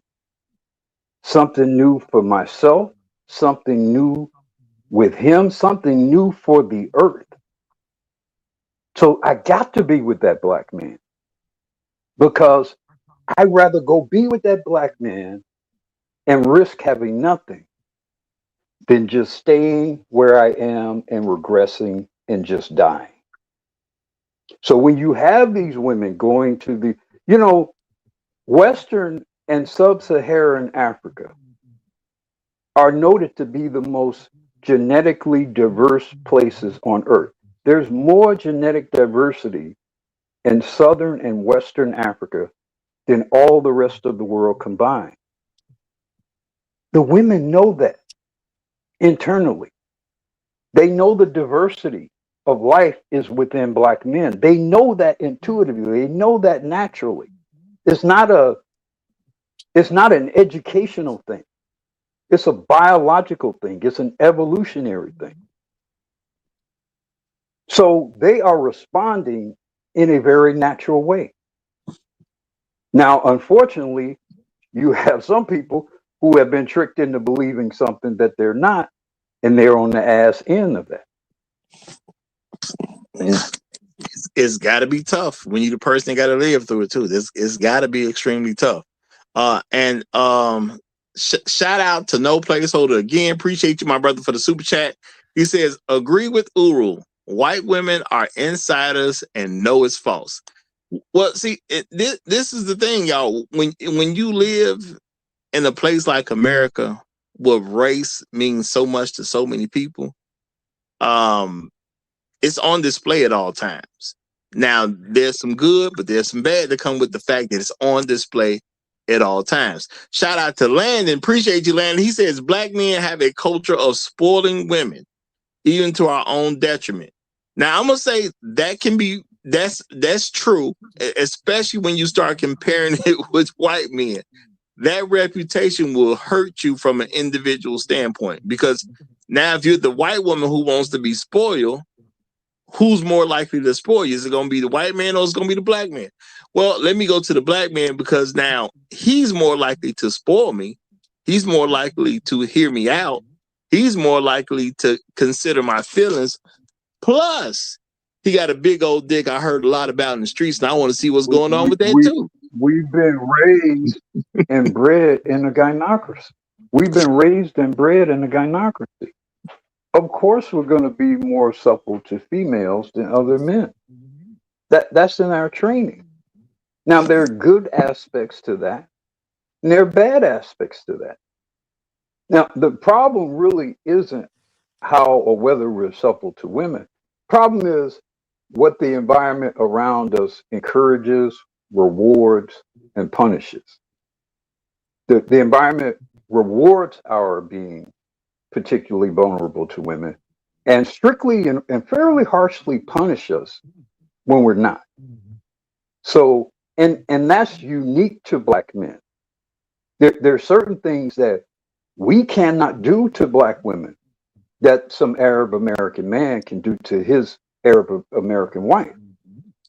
So when you make that statement, that probably is true, but it lacks the complexity of why that happens. And it's largely a product of the environment that specifically impacts black men in ways that it does not other men. Mm-hmm. And some things bring you wins, and other, even some of the things that bring you wins can bring you losses in other areas. So, the thing is just how that woman is going to view it at the time that you happen to meet her. And if she say, well, these black guys treat me better, they have a better reputation. Well, that's not necessarily what racism was supposed to do. But unfortunately for the white person who got to deal with it, it's part of the game. It's the downside of a racist situation that they created, and they did what they could to do to maintain it. So, it's hard to feel sorry for a white man that's having an issue with a white woman because they created a racist system that's backfiring on them. That's a hard thing for me to even concern myself with. So, yeah, stuff like that gonna happen. Hey, it's part of the game. It come with the territory. It is what it is. They gonna be all right. They live in America. Okay, that's how I look at it. They gonna be all right. Look, if you're a certain age like me, I go back. I saw Greatest Generation men. So I go way back. Those men weren't particularly pliant. Black men weren't particularly pliant to their wives. They weren't suckers for their wives. Most of them that I saw. Most of them were, the wives did the duty, you do your duty. It weren't that easy on black women. The brothers that, in the 30s and 40s came up in the 30s, 40s, and 50s. A lot of that is fairly new to the Great Society, starting in the 60s, the welfare state, all that kind of stuff. I don't think black American men are just naturally suckers for women. I think it's much more dependent on the circumstance and the environment and the particular era that a particular man grew up in and the forces around him. But I don't think black men are naturally suckers for women. Well, that's not what I've seen my whole life. I wasn't even trying to suggest that they're suckers for women. I'm just saying that they're going to consider women. I'm not talking about. I'm referring to the super. I'm responding to the super chat. Oh, okay. All right. Because I think and when it comes down to it, it's just that women gonna do what they can do when they can do it. And at the end of the day, if you're a white woman, you done grew up in this environment too. She's looking for where she can get an advantage too. And at the end of the day, if a white man won't really see her as equal as a black man's going to see her, because that's a very real thing. A black man's going to see her in a much more equal level than a white man, just from a general concept. Well, if she want to be heard, I might as well talk to this black man. Okay, yeah, white men got some good stuff going on over here, but if I truly want to be heard, I probably need to talk to this black man. Okay, he'll probably care about my feelings a little bit more. He probably won't take as many Let me tell issues you with me. something. Most black men are, you got a job, you're a woman, you got a job to do. I'm a man, I got a job to do. I shouldn't have to abuse you and lord over you and do all that for you to do your job. See, white men and maybe other groups of men get off maybe on this whole sort of dominating women and lording over them and bossing them around. Most black men either don't have the time to do all that or don't even just have the mentality to do all that. You're a woman, there are things you're supposed to do. Damn it, do your job. I shouldn't have to tell you. I shouldn't have to fuss at you about it. So no, I shouldn't have to be bossing you around. Now, unfortunately, because of the environment we're in, you've been corrupted to such a degree that now I got to step in 60 years later. That's the real problem. Yeah, absolutely. Now we got Great Black Reset who done came up, so I'm gonna go ahead and let him get the mic. You got it, my brother. What's happening, fellas? How you doing, man? How you doing? Doing all right, man. Man, I can't believe y'all up here picking on the good old white man today, man. Y'all just up here picking on the white man. Y'all don't understand the struggle the white man been going through up here. I got to explain it to you. Y'all terrible Negroes, terrible. Now, we brought y'all good Negroes over here in what they call the transatlantic slave trade. We did it. Well, we were trying to do y'all a favor. We seen how y'all were living over there. Brought y'all over here. Y'all had to work a little hard, yeah.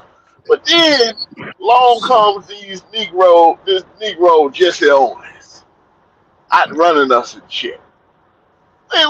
See, that's why we kept y'all out of sports. But as soon as we let y'all in, here come these Negroes. All right? And then you Negroes are outrunning us. You Negroes start playing basketball, the game we created for ourselves, strictly for white men. We just out there with a basket on a pole and it came up with this game, right? And here come you Negroes playing basketball. Now we got Michael Jordan. You got us singing, I Believe I Can Fly. This is bullshit. You understand me? This is bullshit. You know what I'm saying? Everything we try to keep y'all out of, y'all just come in and mess it up. We had baseball for a good little while. Then here come the Negro Jackie Robinson. And why he couldn't just stay over there in his league and do his thing? You Negroes mess up everything, make everything look cool. Now you got the Yankees jersey. Everybody want to wear Yankees jersey and Yankees hat because it look cool because you Negroes did that. You know what I'm saying? We kept everything nice and kosher. You had to have your hair cut a certain kind of way, look a certain kind of way. But when y'all step in, all of a sudden it look better. You think I ain't supposed to feel some kind of way? We tried to keep you out of golf, and then here comes this nigga Tiger Woods. Not only is he the best golfer we ever seen, he got more holes than we ever had. And they white. You Negroes messing up everything. Everything. We wouldn't even have free lunch in school if it wasn't for the Black Panther Party. You niggas just get in everything and make it better. How can we claim this country as our country? How can we keep our women to ourselves when you Negroes come around and mess up everything in every kind of way? Yeah, we feel a certain kind of way. Don't y'all understand the kind of oppression y'all have put us under all these years? What's wrong with you Negroes? What is wrong with you Negroes? Act like you don't know what's going on. We want to be y'all. Can we be y'all, please? Yeah, I think that was actually a fantastic white perspective that kind of encapsulates what a lot of them have to deal with. I think I use that word right. I'm trying to improve my vocabulary because Black Guru be trying to outdo people. So I'm trying to get my game up, y'all. I'm trying to get my game up. But yeah, I think a lot of white men, they think about this type of stuff, and it's a real issue for them. Golf was white. It was very white. Then you had a black guy get come in there. Next thing you know, he got green jackets and white holes. We don't like this. We don't like this. We don't get it. We was getting green jackets. We didn't get holes like that. We had the green jackets first. We didn't get the holes that went with it. So yeah, when you're a white man growing up in this same environment and you see things kind of spinning in a different direction or a direction that you didn't really plan for, I can totally understand why they would feel some type of way. Now, I am not saying it's cool for anybody to be racist. All I'm saying is, if I was a white person who grew up in this country, I could understand why I'd probably act racist too. Because I'd be tired of you niggas. Real talk. Because everything y'all seem to put y'all mind to, You seem guys to embarrass us remind in. me of when Tiger won his first Masters, and there was this famous white golfer named Fuzzy Zeller. Those of us of a certain age may remember this. He won his first Masters, and there was this whole kind of second coming of Jesus kind of thing going on because it was the very white, historically white, and basically racist Masters down there in Georgia. He won the Masters, and of course they have a banquet, celebrating, commemorating his winning the Masters. And Fuzzy Zeller, very famous golfer at that time, very famous and popular golfer at that time, foolishly said to the media, "Somebody tell Tiger there is no fried chicken and watermelon at the banquet for the Masters." And he was pretty much summarily destroyed publicly after that. So yeah, even as Tiger was winning championships, they were revealing their distaste for his entry and dominance of that particular sport. Sadly, Tiger did not live up to what he could have been in terms of golf and sports overall, but it was his life to live. Yeah. Great Back Reset just kind of hit the nail on the head about something. I don't even know if he caught it. Like the whole idea of what reverse racism is in terms of like through the perspective of the white guy. Like a lot of the times it really is like, oh yeah, you all are viewed as cooler. You all are cooler. Like for them, that's considered oppression. They generally think of that as some sort of oppression against them, and that's basically the source of their whole concept, their whole mental concept of reverse racism. Well, if you were an aristocrat and suddenly you had your aristocracy torn out from under you, your castle taken away from you, your horses, your titles, your flags, and just now you're just out there on the streets with everybody else, how would you feel? And not only was it taken away from you, it was taken by them niggas.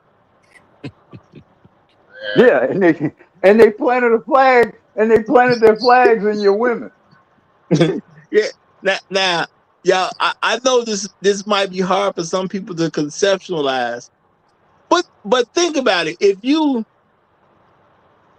people watching this are supposed to be adults, okay? This is an adult channel. Let's say you worked for 30 years to pay the mortgage off. Okay, you got a deal. You did a 30-year mortgage. You done paid your mortgage off. Okay, you done paid the cars off. You kind of setting up good for retirement and whatnot.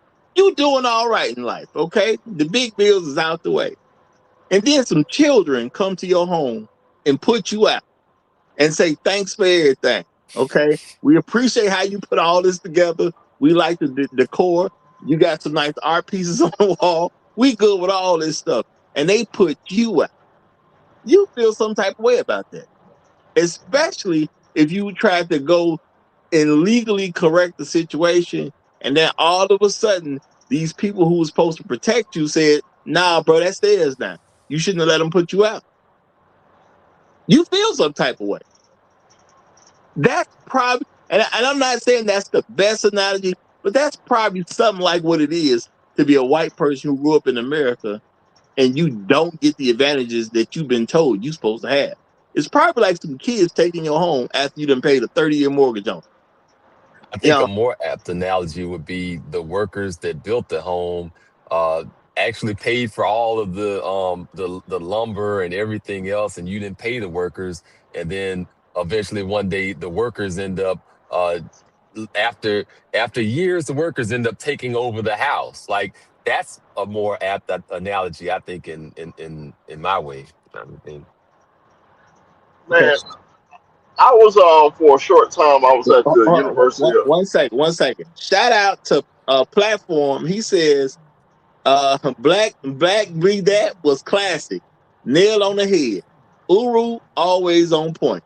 Hey, appreciate you, brother. Appreciate you. Thank you very much. Thank you very much. Go ahead, Reset. Appreciate you, brother. Yeah, so for a short time I was in Tampa at the University of South Florida, and there was this white guy there that I was pretty cool with. We're gonna call him Chris. His name's Chris. And Chris, I remember he come from a wealthy family.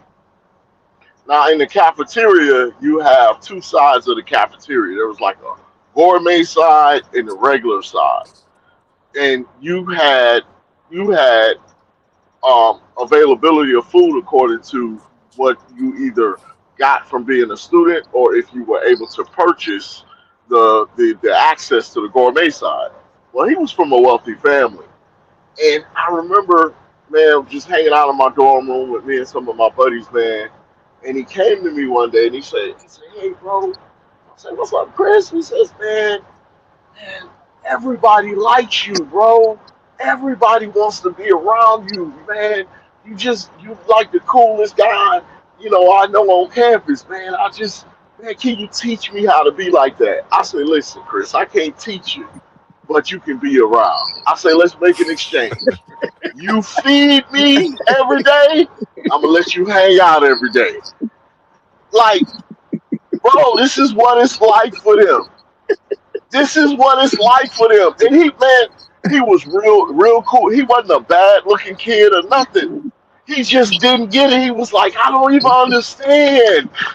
Like, what is going on? And all he wanted to do was be in proximity.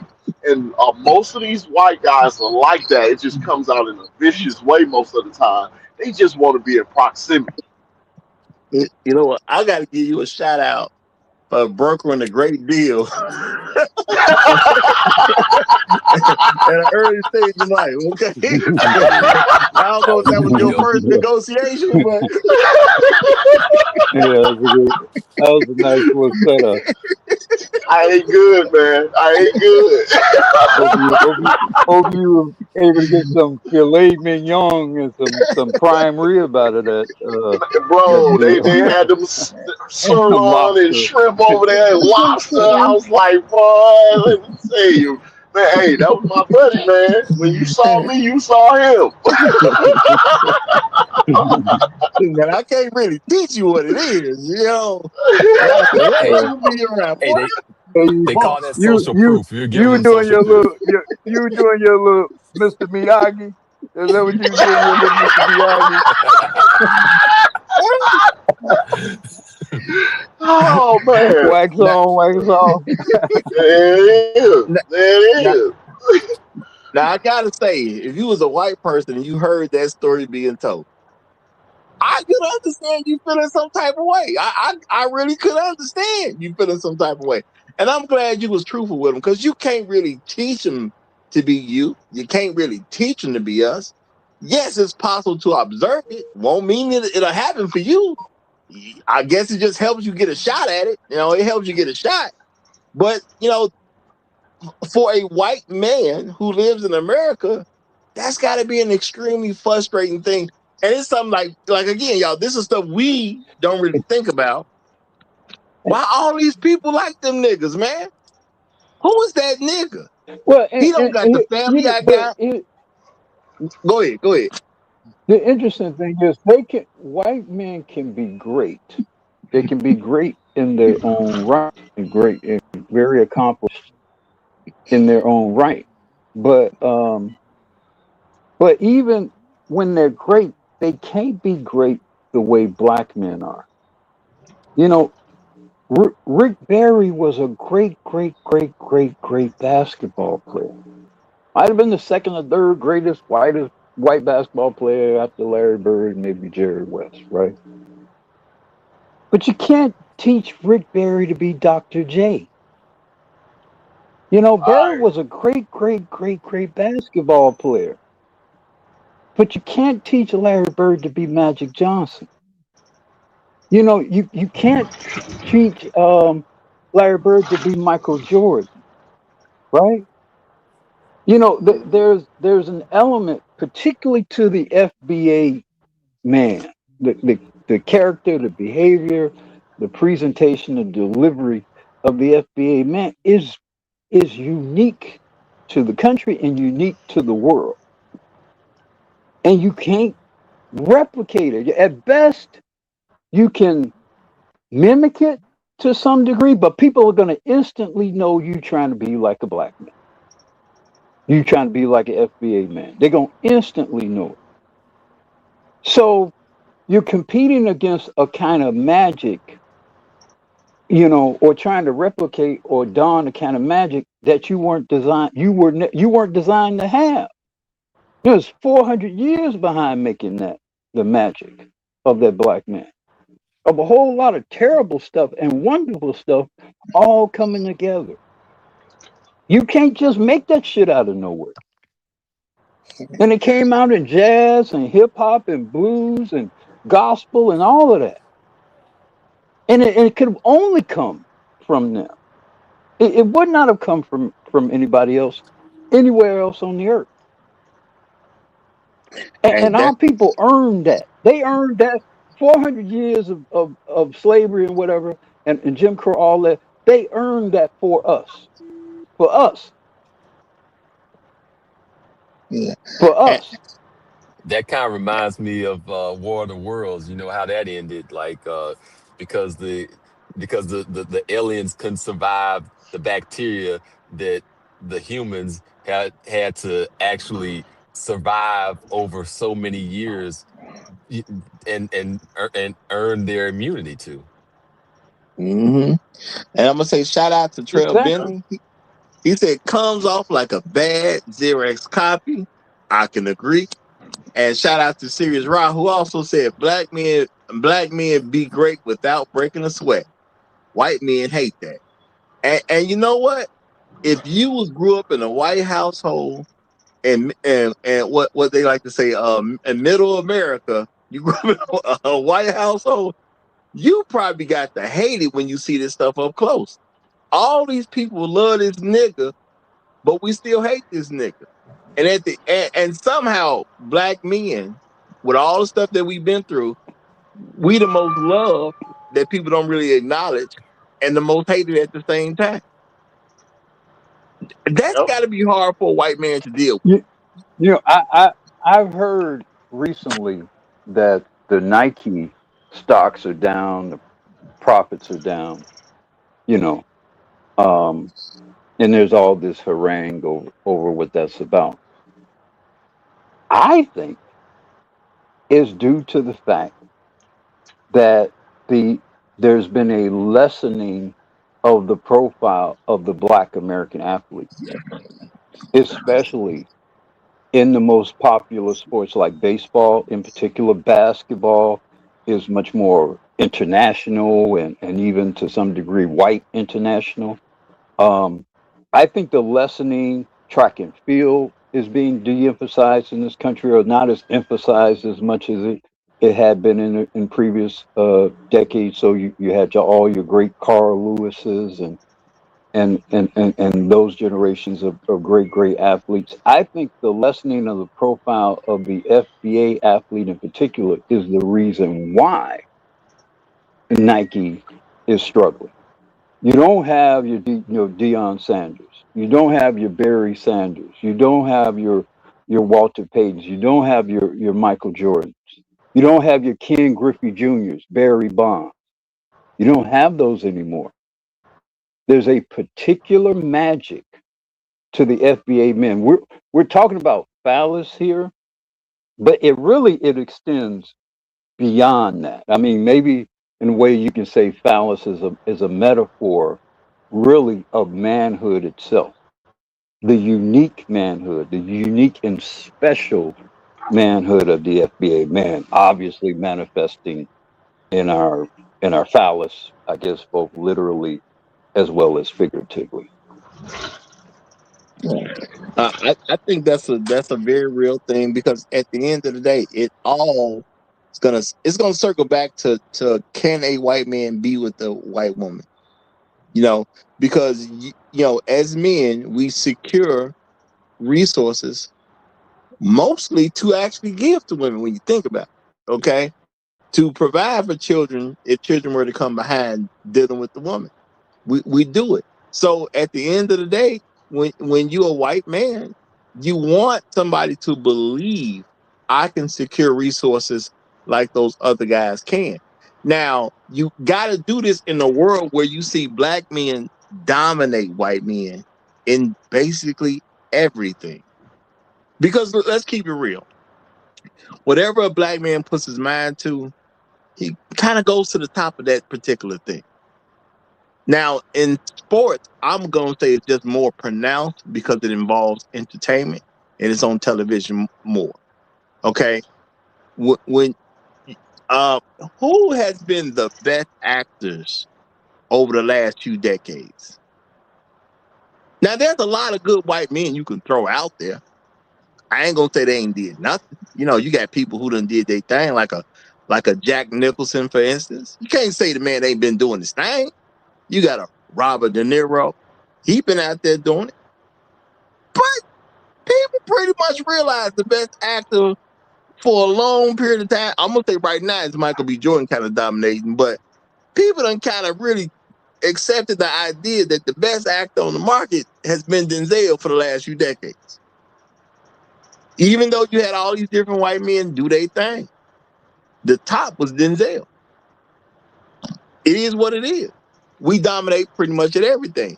Remember, there was about a 15-year period where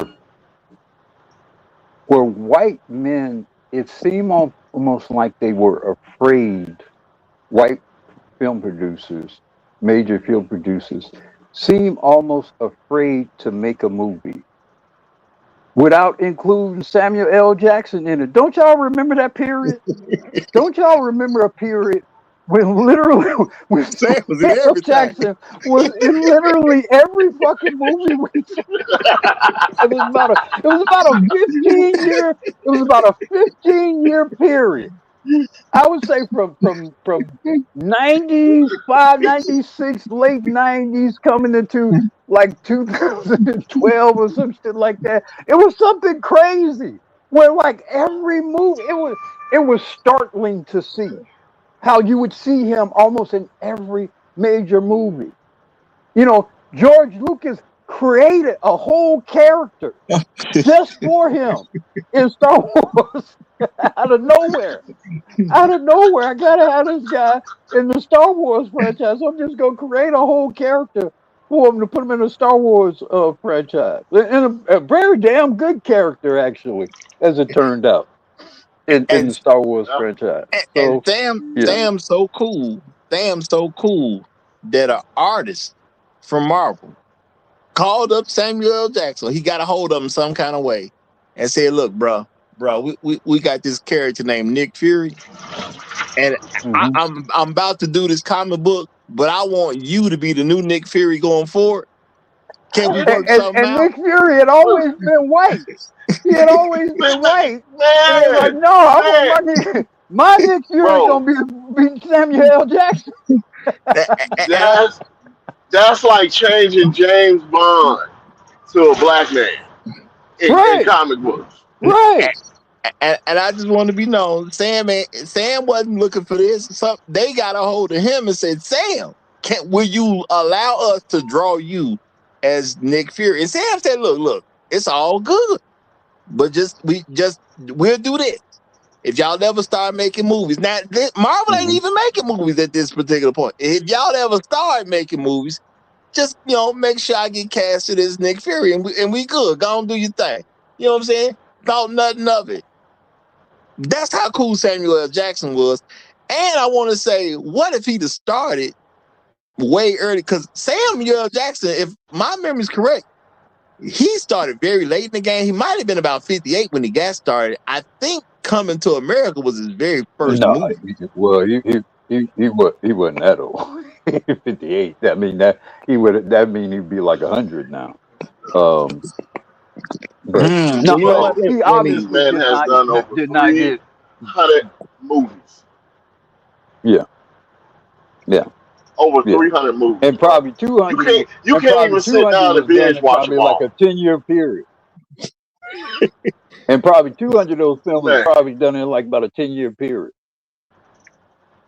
Mm-hmm. And as white men in America who are supposed to dominate, Quentin Tarantino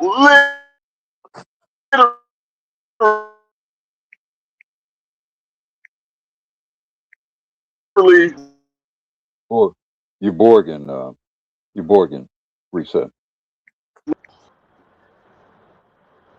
Yeah, we didn't. I stopped because my signal's weak. Oh, okay, Go yeah, ahead. Go ahead. Well, we was gonna let you say it again. You know what? He wasn't 58. He was 46. Okay, he was 46, y'all.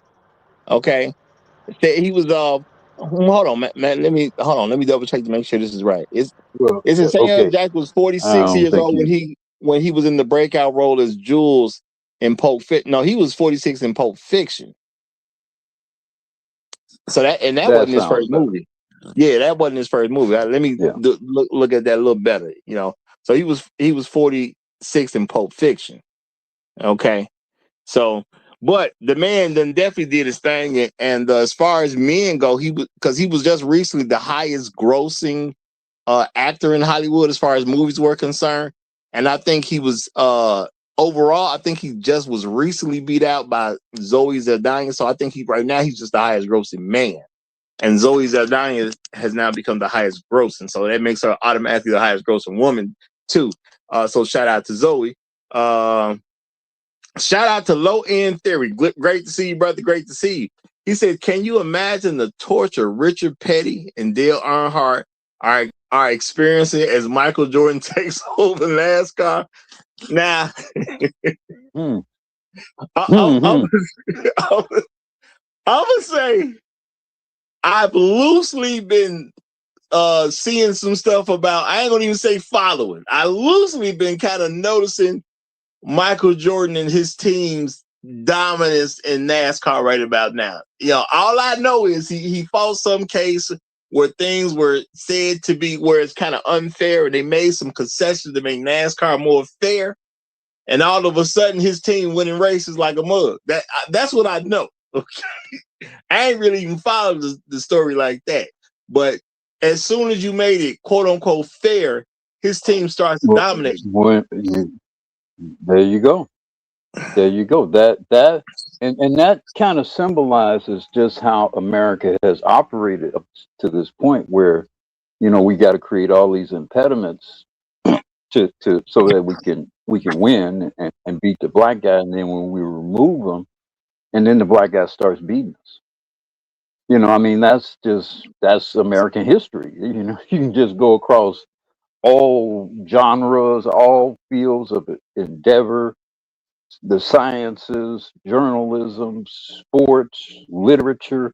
I mean, you can just go across all human endeavors. Given a fair fight, you're going to have black people, and to be fair, not just black men, a hell of a lot of black women who are going to win that fight too. historically. Absolutely. And I'm gonna So say, it's they know quite acutely what they're dealing yeah. And I'm gonna say, y'all, I was wrong about Samuel L. Jackson. Looks like he was 39 years old when he was in School Days. I seen that in the chat that he was 39 in School Days. So I just I looked at I seen in the chat that he was in School Days, so I just looked that up. So he was 39 years old in School Days, and he was born in 48. Just to throw it out there, and it also says he played the role of Lees, which was a character name, in The Leader of the Wannabes in Spike Lee's film, which was shot in 1987. So yeah, Sam started a little earlier than what I thought. Okay, Sam started a little earlier than what I thought. So he been doing his thing for a good little while. Well, Shout out to the guy. I think Sam had been acting. He's probably been acting his whole adult life. It's just that when did he get an opportunity to appear in films in particular? He probably had been doing theater, because if I understand, he had a acting or theater or drama degree from Morehouse. So he always apparently intended to be an actor. It just was a matter. In fact, his wife graduated, I think, from Spelman, who's also an actress, Latasha Richardson, I think that's her name, who they're still married to this day, and they met in college. She's a not obviously as famed or noted an actor as well, but she's a good actress, and they both have been acting, for I guess going back to when they were in college, on through today, and they're still together. And shout out to So Jerome Payne for the super chat, because I said I saw it in the chat that he was in School Days. That was Jerome Payne with the super chat. He said Samuel Jackson was in School Days. Shout out to you, Jerome. Appreciate you, brother. Appreciate you. All yeah, right. so I put it in the chat in 1972 at the age of 23. His first film was he played the role Stan in this movie Together. What is it? Together for Days. So he's been acting a little longer than I've been alive. Yeah, Yeah. he's been And, acting. and in Yeah. case Samuel Jackson hear this, hey, my bad, bro. I wasn't trying to discredit you. My bad. Yeah, we like we don't like to push false narratives over here. Samuel is one of the many guys who got a boost from Spike Lee. Spike Lee gave Yes. Denzel a boost. Spike Lee gave Wesley Snipes a boost. He gave Samuel L. a boost. Famously, Gator in Jungle Fever, quite famously. He also gave Halle Berry a boost in that same movie. She was his hype, crack girlfriend, crack addict girlfriend. So Spike gave a lot of black folks, people who are very famous to this day, he gave them a boost. And I'm gonna say shout out to Spike Lee real quick, because as a black man, he came in with all these unknowns, quote unquote, and all of a sudden he's super popular and super dominant. I mean, that says something, that fallacy of racism. I get it. How the niggas doing this? We strip them of resources. We strip them of all kinds of opportunities. These niggas doing this. And understand, we talk about Denzel. Spike said he was going to make a point of making Denzel Washington a movie star. Because Denzel was on television, he was on this show, Thing Elsewhere. He was on, which was a popular show, fairly popular character, but he was a black guy on a TV show in the 80s. I mean, that could have gone in a lot of different directions. But he noticed that a lot of women, particularly a lot of black women, like Denzel. So he made a point that this guy looks like a movie star. I'm going to make him a movie star. And so when he did Mo Better Blues, he did that movie specifically to make Denzel a movie star. Specifically for that reason. All right. Now I want to get in Compassionate Callus, who joined us, and we'll get Turnaround in after you. Compassionate, you got the phone, my brother. Glad to see you here. What's going on, bro? What's going on, fellas? Yeah, What's no, just going to add to on? the kind of great conversation, by the way. Low key, Denzel, for perspective, I think y'all are correct going about his record. But I think Denzel, Morgan Freeman, and Samuel L. attended the Negro Ensemble Company in New York. I think in the late '80s and '70s all together, and Denzel got on first.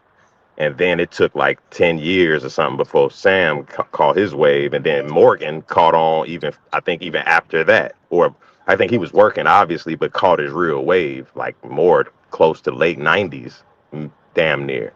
So, no, yeah, Samuel L.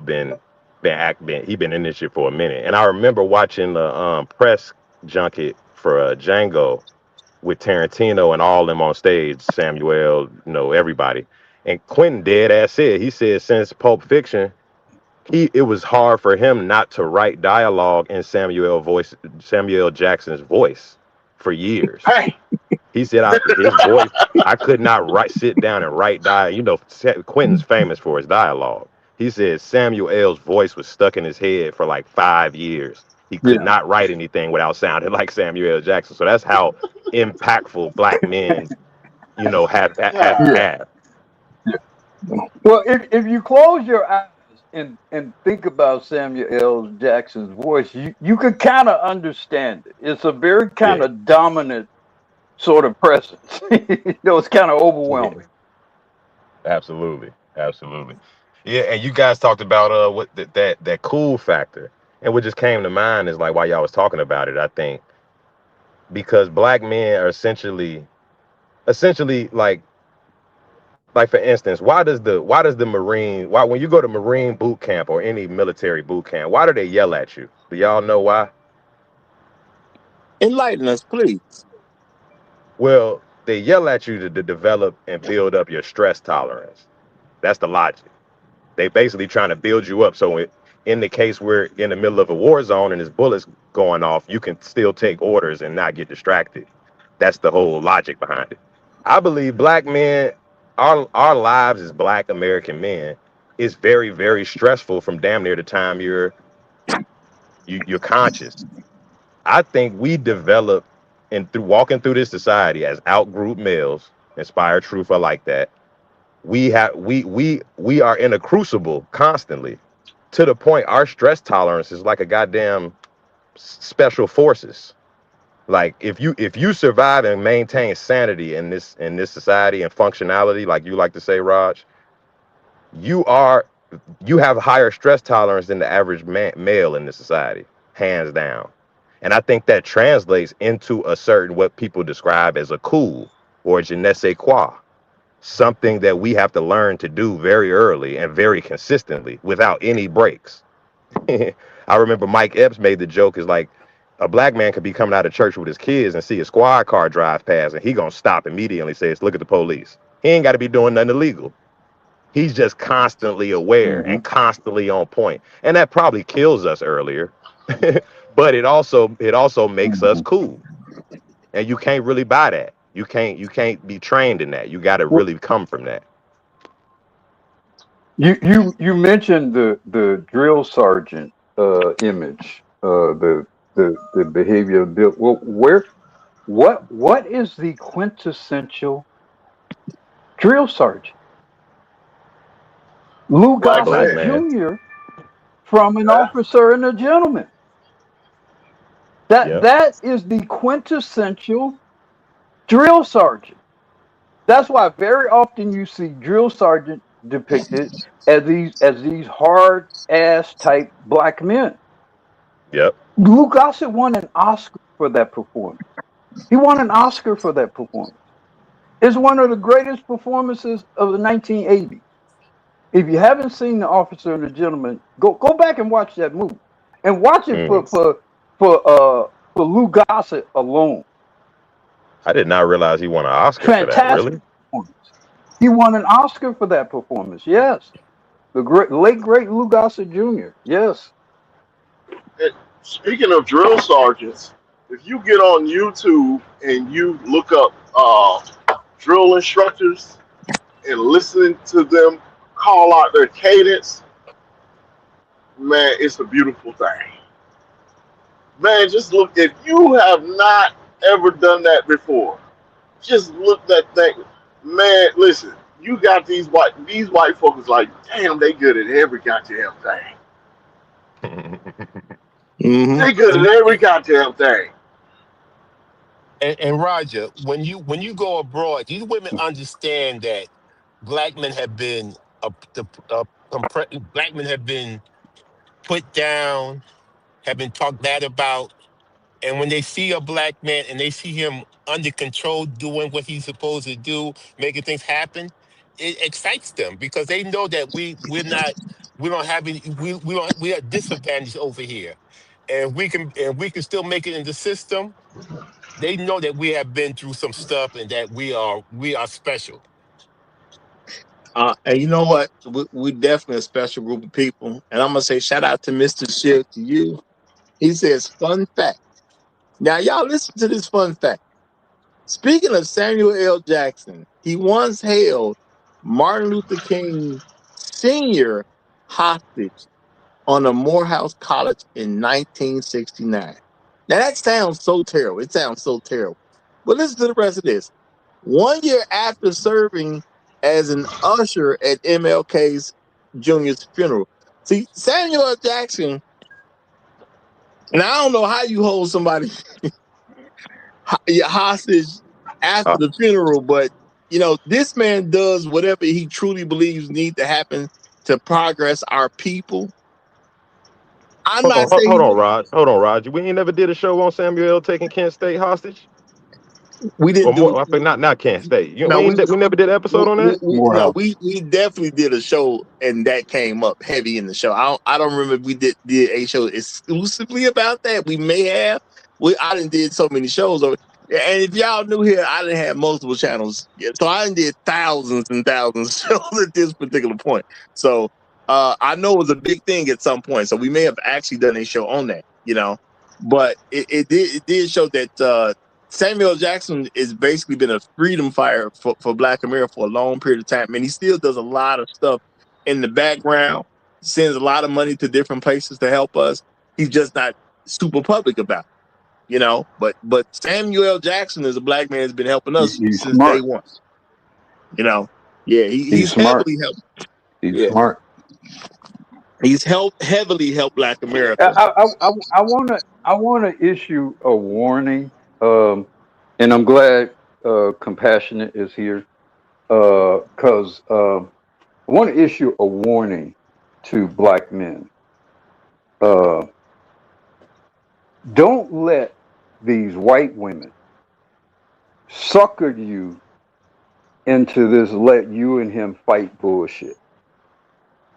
I Yep. don't trust these white bitches on this, marketing the BBC bullshit.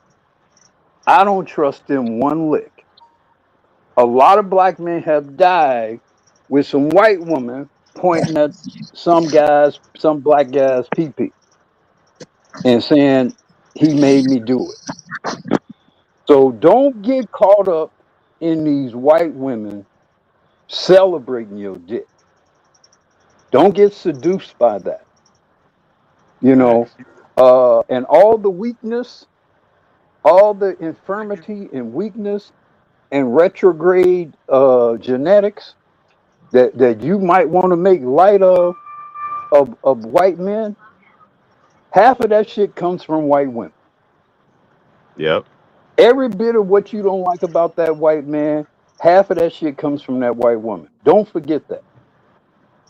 No, Uru, yeah. And let me add to that because, like, to your point, white women, that video, I got a video going. That video you speaking to, I'm sure, and you, Raj, that's going viral on my page. It's already been viral, but on my page, yeah, white women have a lot of experience, weaponizing, weaponizing proxy violence amongst men, like you just noted. They did the same part. I think white women are the ones that got white boys thinking all black men's penises are huge. They've been the ones whispering that to white boys. And to your point, I 100% agree. We do not need to get caught up in white women worshiping BBC because that is not it. Absolutely not. White boys fell for that for the last 400 years behind them bitches. and we not gonna fall for it. Absolutely, Right. absolutely. You know, I get it, but And I'll go further. I'll go further.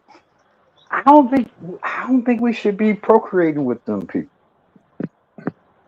I mean, I know this is kind of a aggressive position on this issue, but I, I'm really thinking like just sort of just kind of viewing it like going into the future or whatever. I don't think the play is to be replicating with those people. I don't. Now Dr. Cress Wilson, late great Dr. Cress Wilson, she spoke on this issue. She wrote about this issue, particularly in the ISIS paper. I think we need to really think a little more strategic about our reproduction. And I don't think that they should be an ample segment of it. Yeah, it should be at the Now, bottom I know bottom of the that's a list. that's a Yeah. I know that's a certain kind of position these days to take, and whatever. And I'm in no position to tell brother what to do and who to do it with. But when I just take a look at it kind of strategically long term, man, go figure out what you can do over in Africa or Central or South America or whatever.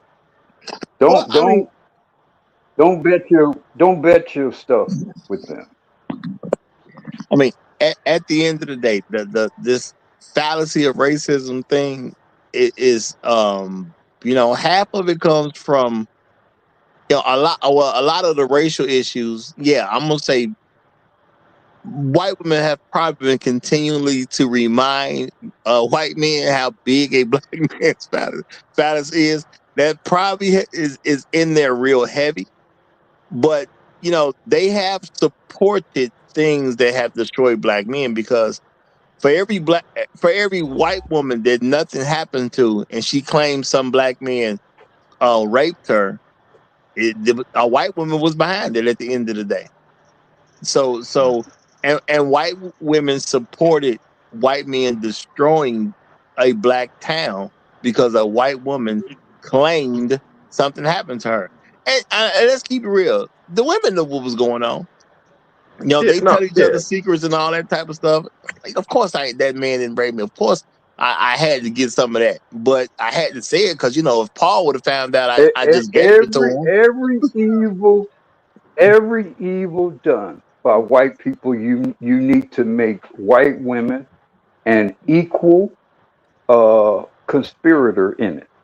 Period. Period. No equivocation, no nothing. They were equal participants, equal contributors, and they gave birth to all the devils you hate. I was They gonna say gave that. birth to all of them. These women, white women, let's cut the bullshit. White women socialize these men every generation since the big founding. They raised and repeated, rinsed and repeated, and socialized these men. White boys need to look at their mamas.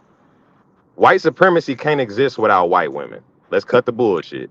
All right. I'm gonna say shout out to Bill Burr, the first comedian I ever heard to say, "Hey, y'all know they was with us the whole time, right?" You know what I'm saying? When we was out here doing all this stuff we ain't had no Yeah, business doing, they was with us the whole time. I don't know how they get off the hook. So shout out to Bill Burr for that one. Real talk. And it's crazy. And let me be specific and graphic and very tangible about it. This image here, this glorious looking black man, this godlike looking black man, you can't make that dude with a white woman. You cannot make that dude with a white woman. yeah, I ain't really seen that done. that's a good point. I ain't seen that done. You need some good old genetics in that one, some real, you know, and yeah, the everything. I'm gonna tell y'all. Keep in mind, securing these resources and the influence that white men have tried to create. This has also been for the glory of white women at the same time. Yes, it's to glorify themselves, but it's also so they can say, I have this to offer a white woman so they can secure a reproductive line, so they can secure an image of being dominant. At the end of the day, they do all this racial stuff and they push these ideas because they want that white woman to like them too. He's not secure. He'll be liked on his own, and I'm talking collective. So if it's not, if there's one single white man, like, no, I ain't thinking like, I'm talking white men as a collective. They understand I need that white woman to like me too. And if I have to deal with black men fairly, I don't think that's gonna work out. Now, I'm not even saying they're wrong, because realistically speaking, every time, well, I ain't gonna say every time, but there's been a large degree of me seeing black men or boys pitted against white men or boys, and black boys or men dominate the white boys or the white men. And I ain't just talking sports. You tell them to do something, even It's in it's the scholastic adversity areas. that has done that. But what if It's, let's think strategically for a second here. What if we just gave them they white women? What if we didn't marry them, fuck them? We just gave them they white women. I mean, the way I see it, it's not going to and lessen I'm the not saying desire. well, but here's my point though. You're right, but here's my point. I say leave them their white women. Take that temptation, take that off the table, whatever, and then now let's have a clean view about what we're dealing with these people. Let's not confuse it with Yeah, that commingling would with be some the people. I that would think be the I black agree. beginning men. of a negotiation with the white man. Well, that's what I agree. I That's mean, what because That's that it how would seems. be. you I could mean, have a real negotiation. That's how you could have a real well, negotiation. what modern America proves to us is that, like I wish Inspired Truth was still here. Social dominance theory, say basically racism or just prejudice against outgroups or other tribes is a function of resources and sexual selection or mate selection. That's what Okay, well, he got knocked out for a bit, so I'm gonna say, I don't think black men would have had such an issue with something like that. I just think, based on how white men operate, if we were to leave their women alone, that's just not going to satisfy them. They are so No, afraid of no, us. no. The problem is going to be the white women don't want that. I mean, That's what the But we don't problem care though. is. no, I mean, I get No, because that. the no. white, but we don't care though, because the white women can't make us do anything. Yeah. They can't make That's us do true. anything. That's true. That's true. Now, one of the issues that white men are not willing to address is the reason why we are so great in every industry is because we have been set upon with the adversity that they have put before us in every industry.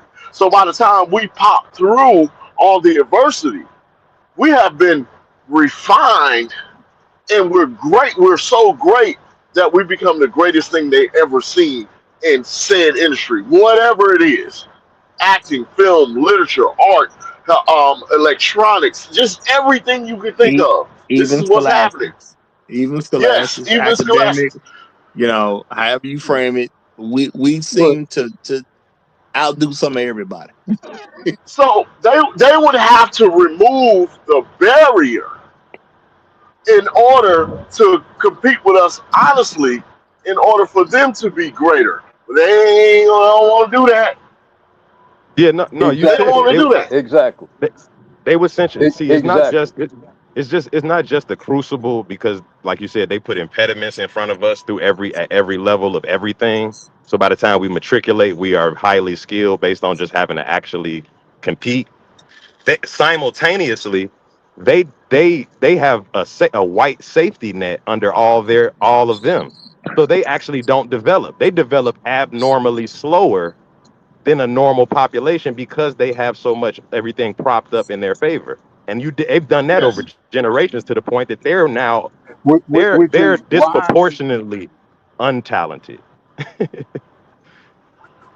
which I believe, and I said it earlier, why I believe their women and even other groups of women are seeking black men. Because I think the women naturally want a genetic and evolutionary upgrade. I think they Yes, naturally want that. it's And I think Darwinism. they know that their own community has become decadent and regressive and Yep, stale and staid. And they yep. look at black men as an opportunity to advance biologically and Now, Yes, maybe even socially and spiritually. now I want to say that when it comes down to it, white folks do have this. They have thousands of years of uninterrupted history. Yeah, y'all watch what I'm saying. Thousands of years of uninterrupted history. They understand what people were doing when they were separate from us. There's been places where you basically had 100% white population, and there's been places where you had 100% black population. They saw what they saw. They don't want that competition. It just is what it is. Because if these people did this in that land, and these other people only did this in this land, when you mix those two groups of people together, we already know who's finna run away with it. So I have to push propaganda to give me a shot. I need propaganda so I can be seen as dominant because I can't display it. See, I can't display it living my life. So yeah. I need it to be pushed. That's It's why the white supremacy concept was constructed so they will quote unquote get a shake at. Or maybe that's their it, way of saying getting a fair chance. If it's you it's allow me to cheat, I'll have a fair chance. it's almost like a self-fulfilling prophecy. Colonialism, the way Western European or white European whites did colonialism, they went places and sterilized the places. Basically, they eliminated any competition. They didn't get there and try to outcompete the males there. They sterilized them, and they did that over and over and over and over, and basically went on a campaign to eliminate as much competition as possible, which left them in a position you don't get better unless you compete. And their culture is no non-competition essentially by any means, which left their men woefully, essentially they have to be more and more violent every generation. They got to be willing to nuke shit because the more time goes on, the more they don't compete in in some sort of fair Darwinistic type of way. They essentially relegate themselves to extinction. They will weed themselves out by the fact that they have been hell bent on not competing with us, and they got us in the exact opposite dynamic. We have to compete with our fucking women. We got to compete with everything. We got to compete with immigrants. We got to compete with shit that we shouldn't even really have to compete at. To the point that we've almost continued the artificial selection of the plantation that they purposely bred the best slaves and just essentially made a pool of universal soldiers essentially, and Well, and we don't really It, frame it that way. well, the I'm gonna say greater adversity. Go ahead, no, Ron. no. Go ahead. I'm waiting for you. Go ahead. No, well, Martin Luther King said it like this. He said, you know, you're basically not going to see the value of a man in the time of comfort and convenience, but only in the time of great adversity are you going to understand the value of a man. They keep dumping all the adversity on us. That's why they keep getting the product that they're getting from us. And they don't even understand that, damn, if we leave them alone, we won't even have to be dealing with all this greatness. But hey, it is what it is. But you know what? The fear of that first L. is a huge fear. Because when you put something even and you know someone has clearly an advantage over you, yeah, you may develop a way to beat them down the road, but in the beginning, you're gonna be taking some L's. And those first L's, for some people, the thought of that just hurts too much. Roger, what do we call a man that's scared to take a L? Yeah, we ain't saying that on L. Coward. Coward. And that's what it is. I mean, you're right. That's essentially what they've been afraid to take a L. And every race of man universally on the planet, we have a name for the men that are scared to take an L. And what happens when you have a group of women who don't want to compete for their men, and other women will compete for their men? Well, I'm gonna say what it's natural for a woman to look at a winning competitor and be drawn to it. That's a very real thing. On top of knowing that if I start competing fairly, I'm gonna have to take some L's. Well, my woman gonna have to watch me take some L's. I don't want to do that. You know what I'm saying? Well, I mean, that's just going to be the thought process of an average white guy when he's faced with these type of realities. So, you know, as things have changed over time, and again, like this is just something a black man wouldn't normally think about. If you're that white guy growing up in the world, your great granddaddy was able to get away with this. Your granddaddy was able to get away with that. Your dad was able to get away with this. And now it's you up and where's your advantage? If all the rest of them had something, where's mine? How come I don't get an advantage over these niggas? And you might actually start being disappointed in the men that came before you because it's like, well, they didn't leave any advantages for me. You selfish mother. Where's my advantage? And it's one thing if as Black Rules say in the Lucky Sperm Club where Elon Musk is your daddy. But for most of them, Elon Musk ain't they daddy. And no one close to him is they daddy. There's only so many billionaires out there. So when you grow up as a regular white man and you live in a country where whiteness is supposed to propel you and segregation ain't what it was. So now black people can be right next to you. Some of them go to the same school as you and in class with you, and they're performing far better than you. That's gotta be rough on you mentally. Especially when you notice, the girl you like that nigga. Cause that's how they gonna see it. And they may, I'm not even saying a young white man is just even truly racist, but at the end of the day, when Mary Sue like that nigga, and you working hard to get Mary Sue's attention, you just can't get it, man, it's gonna do something to you at some point. It's going to affect you. That's just human nature. So the takeaway from this for black men should be that you can never really trust these people, the men or the women, because of everything you just described, Roger, and everything that you other gentlemen have described before that. You can never really trust them, especially not in a collective sense. Maybe for whatever reason you can trust one particular white person, maybe. But collectively, because of everything you guys just described, the competitive issues and their genetic and sociological cultural regression, and that's how I would describe it. Their genetic and sociological and cultural and even familial regression, you cannot trust them. They're either going to steal from you, destroy what you have, and or try to take and co-opt what you have. And they'll put white women on you so you can make babies with them, which I don't think for the collective of black men is a good thing. They'll try to however they can get to your money and your property.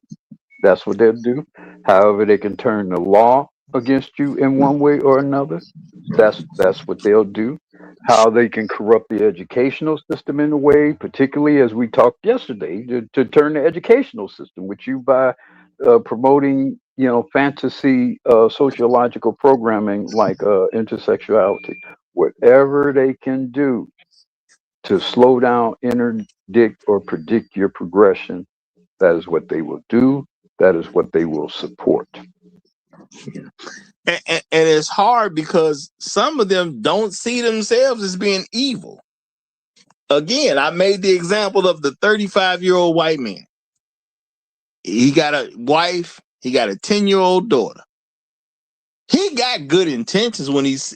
If the black man moves over with his wife and his 3 sons, and they the neighbor, his intentions are good to make sure his young lily white daughter don't end up with some random black men in a bad situation. See, in his mind, that's good intentions. Heck, the community should support him, wanting to make sure his daughter's not going to end up in a bad situation with some random black guy just because he happened to get a neighbor that was black. So they're going to have the best intentions, and they will do a lot of corrupt stuff with the best intentions. And for a lot of white people, they do believe in, the ends justify the means. They believe in that as a culture of people. Just is what it is. I'm not saying they all bad. I'm just saying, based on what we can tell by how they move historically, they definitely believe in, the ends justify the means. So if they got to cut your throat so they can feel okay, they think that's cool. You ain't got to start nothing with them. I got to protect my white daughter. That man got 3 sons over there. I got to protect my daughter. So in his mind, anything he do to that other family that just moved in is going to be okay. And a lot of other people are going to see it as okay because they see one of their own.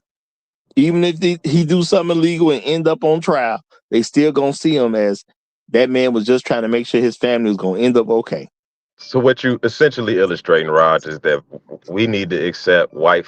Again, it's hard as Americans. We like to tell the story that we multicultural and we've surpassed racism or even tribalism, but clearly we haven't. And this society is proof of it because it's probably the largest mixed race society in the world. And in black men, and obviously we need to accept white people are hyper paranoid and like we just illustrate, a lot of genetically recessive in a lot of ways. So I wouldn't blame them for being paranoid. We need to stop playing like they're not tribal and they won't cut your throat. They're another team. They're going to do whatever they can do to win the championship. And they look at us like we're basically we're like the Monstars or some shit. So of course they'll try to slit our Achilles and put uh try to infiltrate our communities and break. Of course they would.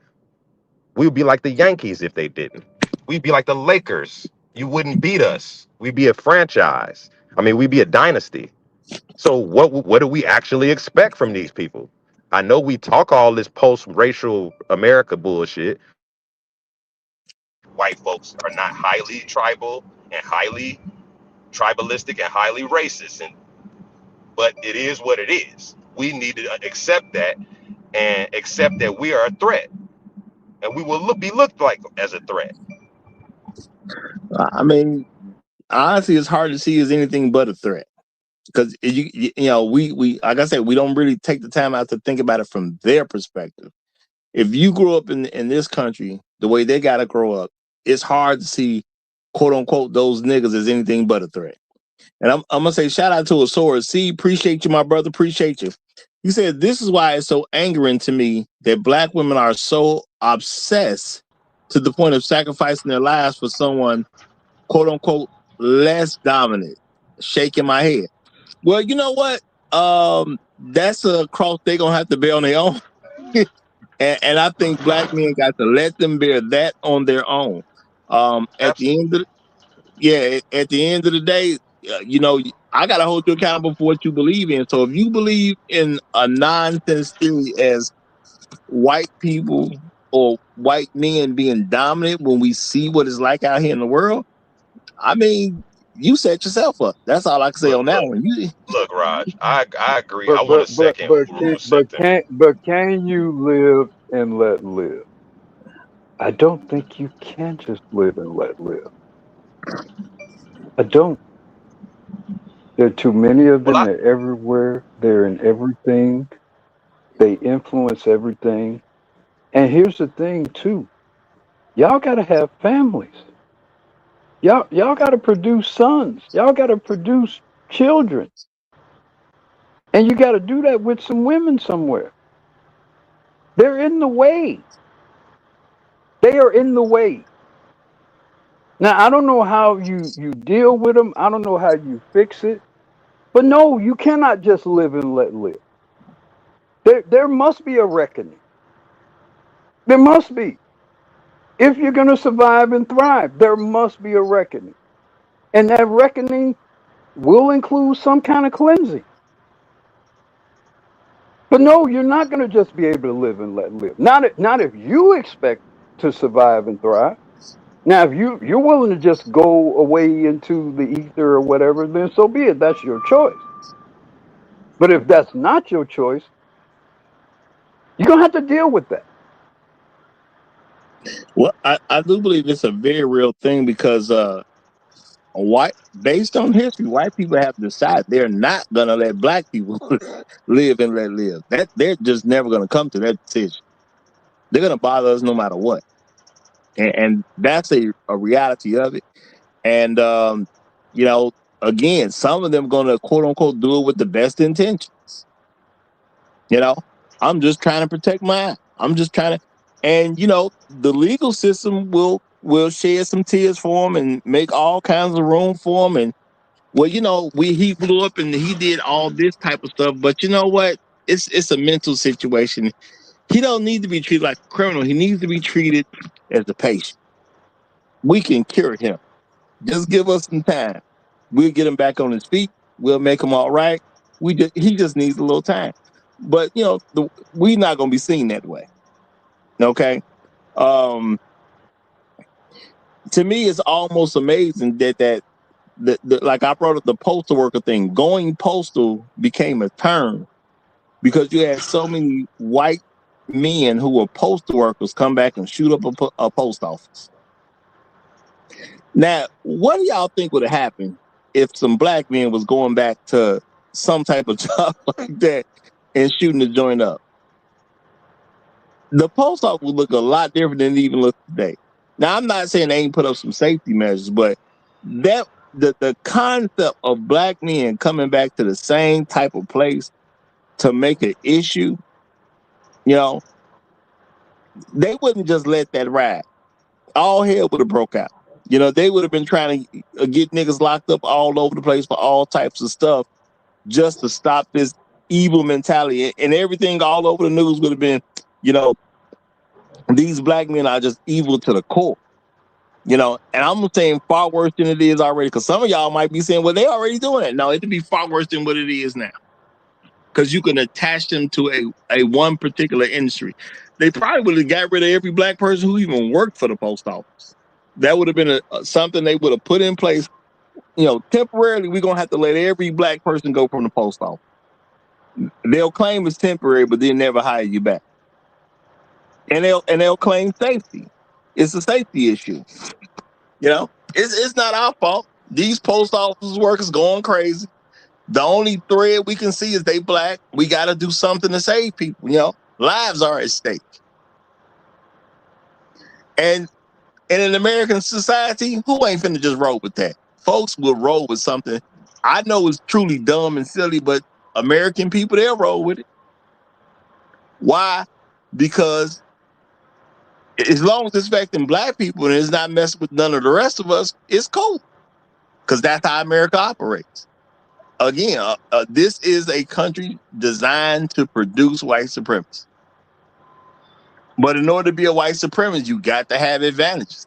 That's why, to me, it's all to even believe in white supremacy. You got to be half crazy. Now, I understand the system exists, but to believe white people are superior, you got to be half crazy to even buy into that, because there is never shown. And this is also a way to make sure other people want to reproduce with white men. They want to make sure that people want to reproduce with them so they can stay a dominant culture. And I know some people say, well, if they're having sex with other people, they're going to be producing other types of kids. Well, notice how white men don't really have a whole bunch of sex where they're trying to produce children with other groups of women. Now, I'm not going to say they won't sleep with other women, but when they start talking about producing children, they seem to understand collectively we finna go do that with some white women. And if they do produce a child that's not white, what's the usual deal about that child? Oh, that child ain't even really ours. That child don't really count. You know, they got terms for that, like the illegitimate kid. That means that kid don't really count. Yet that kid, quote unquote, is stuck on the family tree, but we're not going to acknowledge that kid. You know, where did a deadbeat dad come from? White men just walking away from kids they had with non-white women. And it's cool. And the sad part, yes, you do have women that believe in white supremacy. So when white men do that, they don't even really care. You know, now you as a black man, you walk away from a black woman and you're a productive man. Yes, you're going to hear something about it. Yeah, you'll have somebody trying to take you to court. But if he white and he didn't do right by that baby, as they say, yeah, he ain't got nothing to worry about. When the last time you seen a black woman trying to really take a white man into court to take care of a child that he had with her? You don't even really see that.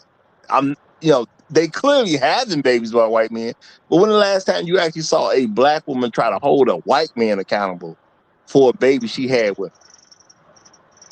It's not a real thing. So the fallacy of racism is also has a whole lot to do with this mate garden and to make sure other people want to reproduce with them. Not saying they're going to do it, is they just want you to want to reproduce with them and want to make sure that their women don't want to reproduce with anyone but them. Now, people may say, well, that's not working. It doesn't make a difference if it's working or not.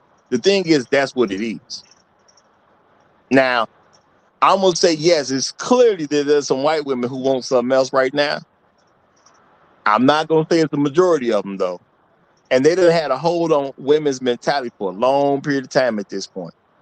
It's just that we kind of need to see that that's part of what's really going on, you know, and a lot of stuff is going to come down to that balance. And it's a good thing. Well, I'm going to say because it's a phallus, it's an easy way to avoid talking about it. Because the people going to say, well, talking about a phallus don't make a whole lot of sense. Okay? But y'all, I'm going to pretty much wrap this up. So what I'm going to do is I'm going to ask for a last statement with everybody. And I'm going to say, y'all, if you are new to the channel and you want to come to the channel where you're going to get the best content on social media, y'all subscribe here. We do this at 9 a.m. Chicago time, not where you happen to be, unless you're cool enough to live in Chicago, not where you happen to be, 9 a.m. Chicago time. And I guarantee you, tomorrow's show going to be a doozy, y'all. Tomorrow, because I'm planning it that way. Tomorrow's show, I do plan to make it a doozy. Boy, if you think this is interesting, tomorrow should be off the chain if you ask me. I don't know if they still say that. I never really said. I used to say off the hook because I'm from Chicago. But I know off the chain got popular. But Black Rule, I'm going to let you go first to make a final statement. I'm just going to go across the board with everybody that's here.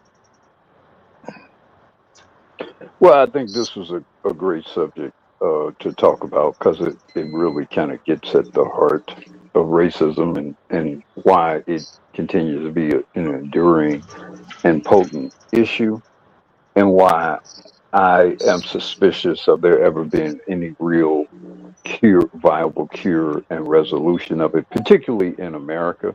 One of the reasons why I say, black men should get out in the world and see other people, other cultures, including, of course, other women, is they open up to the opportunity for them to make a life for themselves outside of the virtual prison that America has been for black men for at least 400 years since the European embarked upon this part of the earth. Go find the most fit. Go find, and I would say the most fit, tall, uh, muscular, uh, black woman you can find, or black women you can find, and make a whole bunch of children with them. That's going to be the greatest weapon you produce on this earth. Over time, it's going to be the children you make, fit, strong, capable, genetically viable, and competitive people that you make. That's going to be the greatest weapon you release against racism, against white people, and even other people on this earth. Replicating yourself in a very strong and potent way, and fortifying them with the knowledge and the spirit to compete wherever they go. And I'll end my closing statement there. I appreciate you, brother. Appreciate you. Great Black Reset. It's on you. I'll say, black men are like desert flowers, where we've been planted in some of the most arid and dry soil possible. But when we bloom, it's one of the most beautiful things you'll ever see. And in every industry and everything that we do, this is what we're doing. This is what white men are up against. And it's difficult for them to see that and to know that. And it's always going to be like that. But it's the adversity that makes us so great. Don't run from the adversity. Run to it. And be great, black man. Okay. Great Black Reset kind of fooled me. He had double icons up here. I ain't even peeped that. Tunnel Runner just got knocked off. So Compassion and Kindness is on you. Compassion and Kindness, you're on mute. Okay, I'm gonna assume he in the bathroom. Compassion and Kindness going once. Compassion and Kindness going twice. Compassion and Kindness is struggling in the bathroom, y'all. So we gonna keep it moving forward, y'all. Real talk. I think this is just something that black men truly need to understand. You know, you need to accept that. Yeah, you can be a good person, and I'm not saying you can't find a good white guy out there here or there. But at the end of the day, we're never going to be post-racial because there's always going to be a phallus problem between white men and black men.